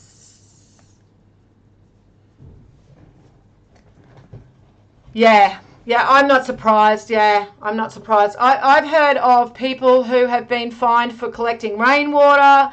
I've heard of people who have been fined for having a vegetable garden in their front yard. So I'm definitely not surprised about people not paying garbage bills and all of that stuff. I mean, it's completely corrupted, guys. It's completely corrupted. And so anybody who says, I'm free, we live free now. We're free in Western society. We should thank the veterans for giving us our freedom. We are not free. We have the illusion of freedom, and that's it. But you go and try and live in the local state forest, okay, and build a cabin out there. Let's see what happens to you. Let's see what happens if you don't pay your electricity bill. Let's see what happens if you don't pay your rent or your mortgage, okay? Let's see what happens if you don't go and pay your registration fee for your car. Yeah, we're not free, guys. We're entrapped and enslaved in their system, and their system is all about money, and unless you have money, then you don't do very well in their system. Okay, just had to have a drink then. All right. Okay, guys, well, I'm going to leave it here. Sorry about the pictures. I had a really good one too this week. Went and made a whole new one for this live stream.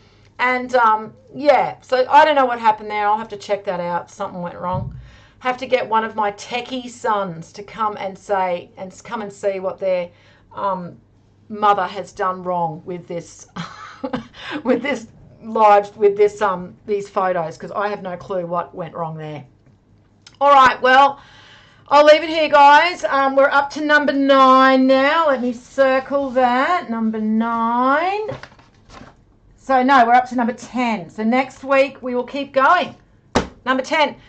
Any questions for, next week? keep them for then. And I'll leave it here. Have a great week, guys. Thanks for joining me. And as always, peace out.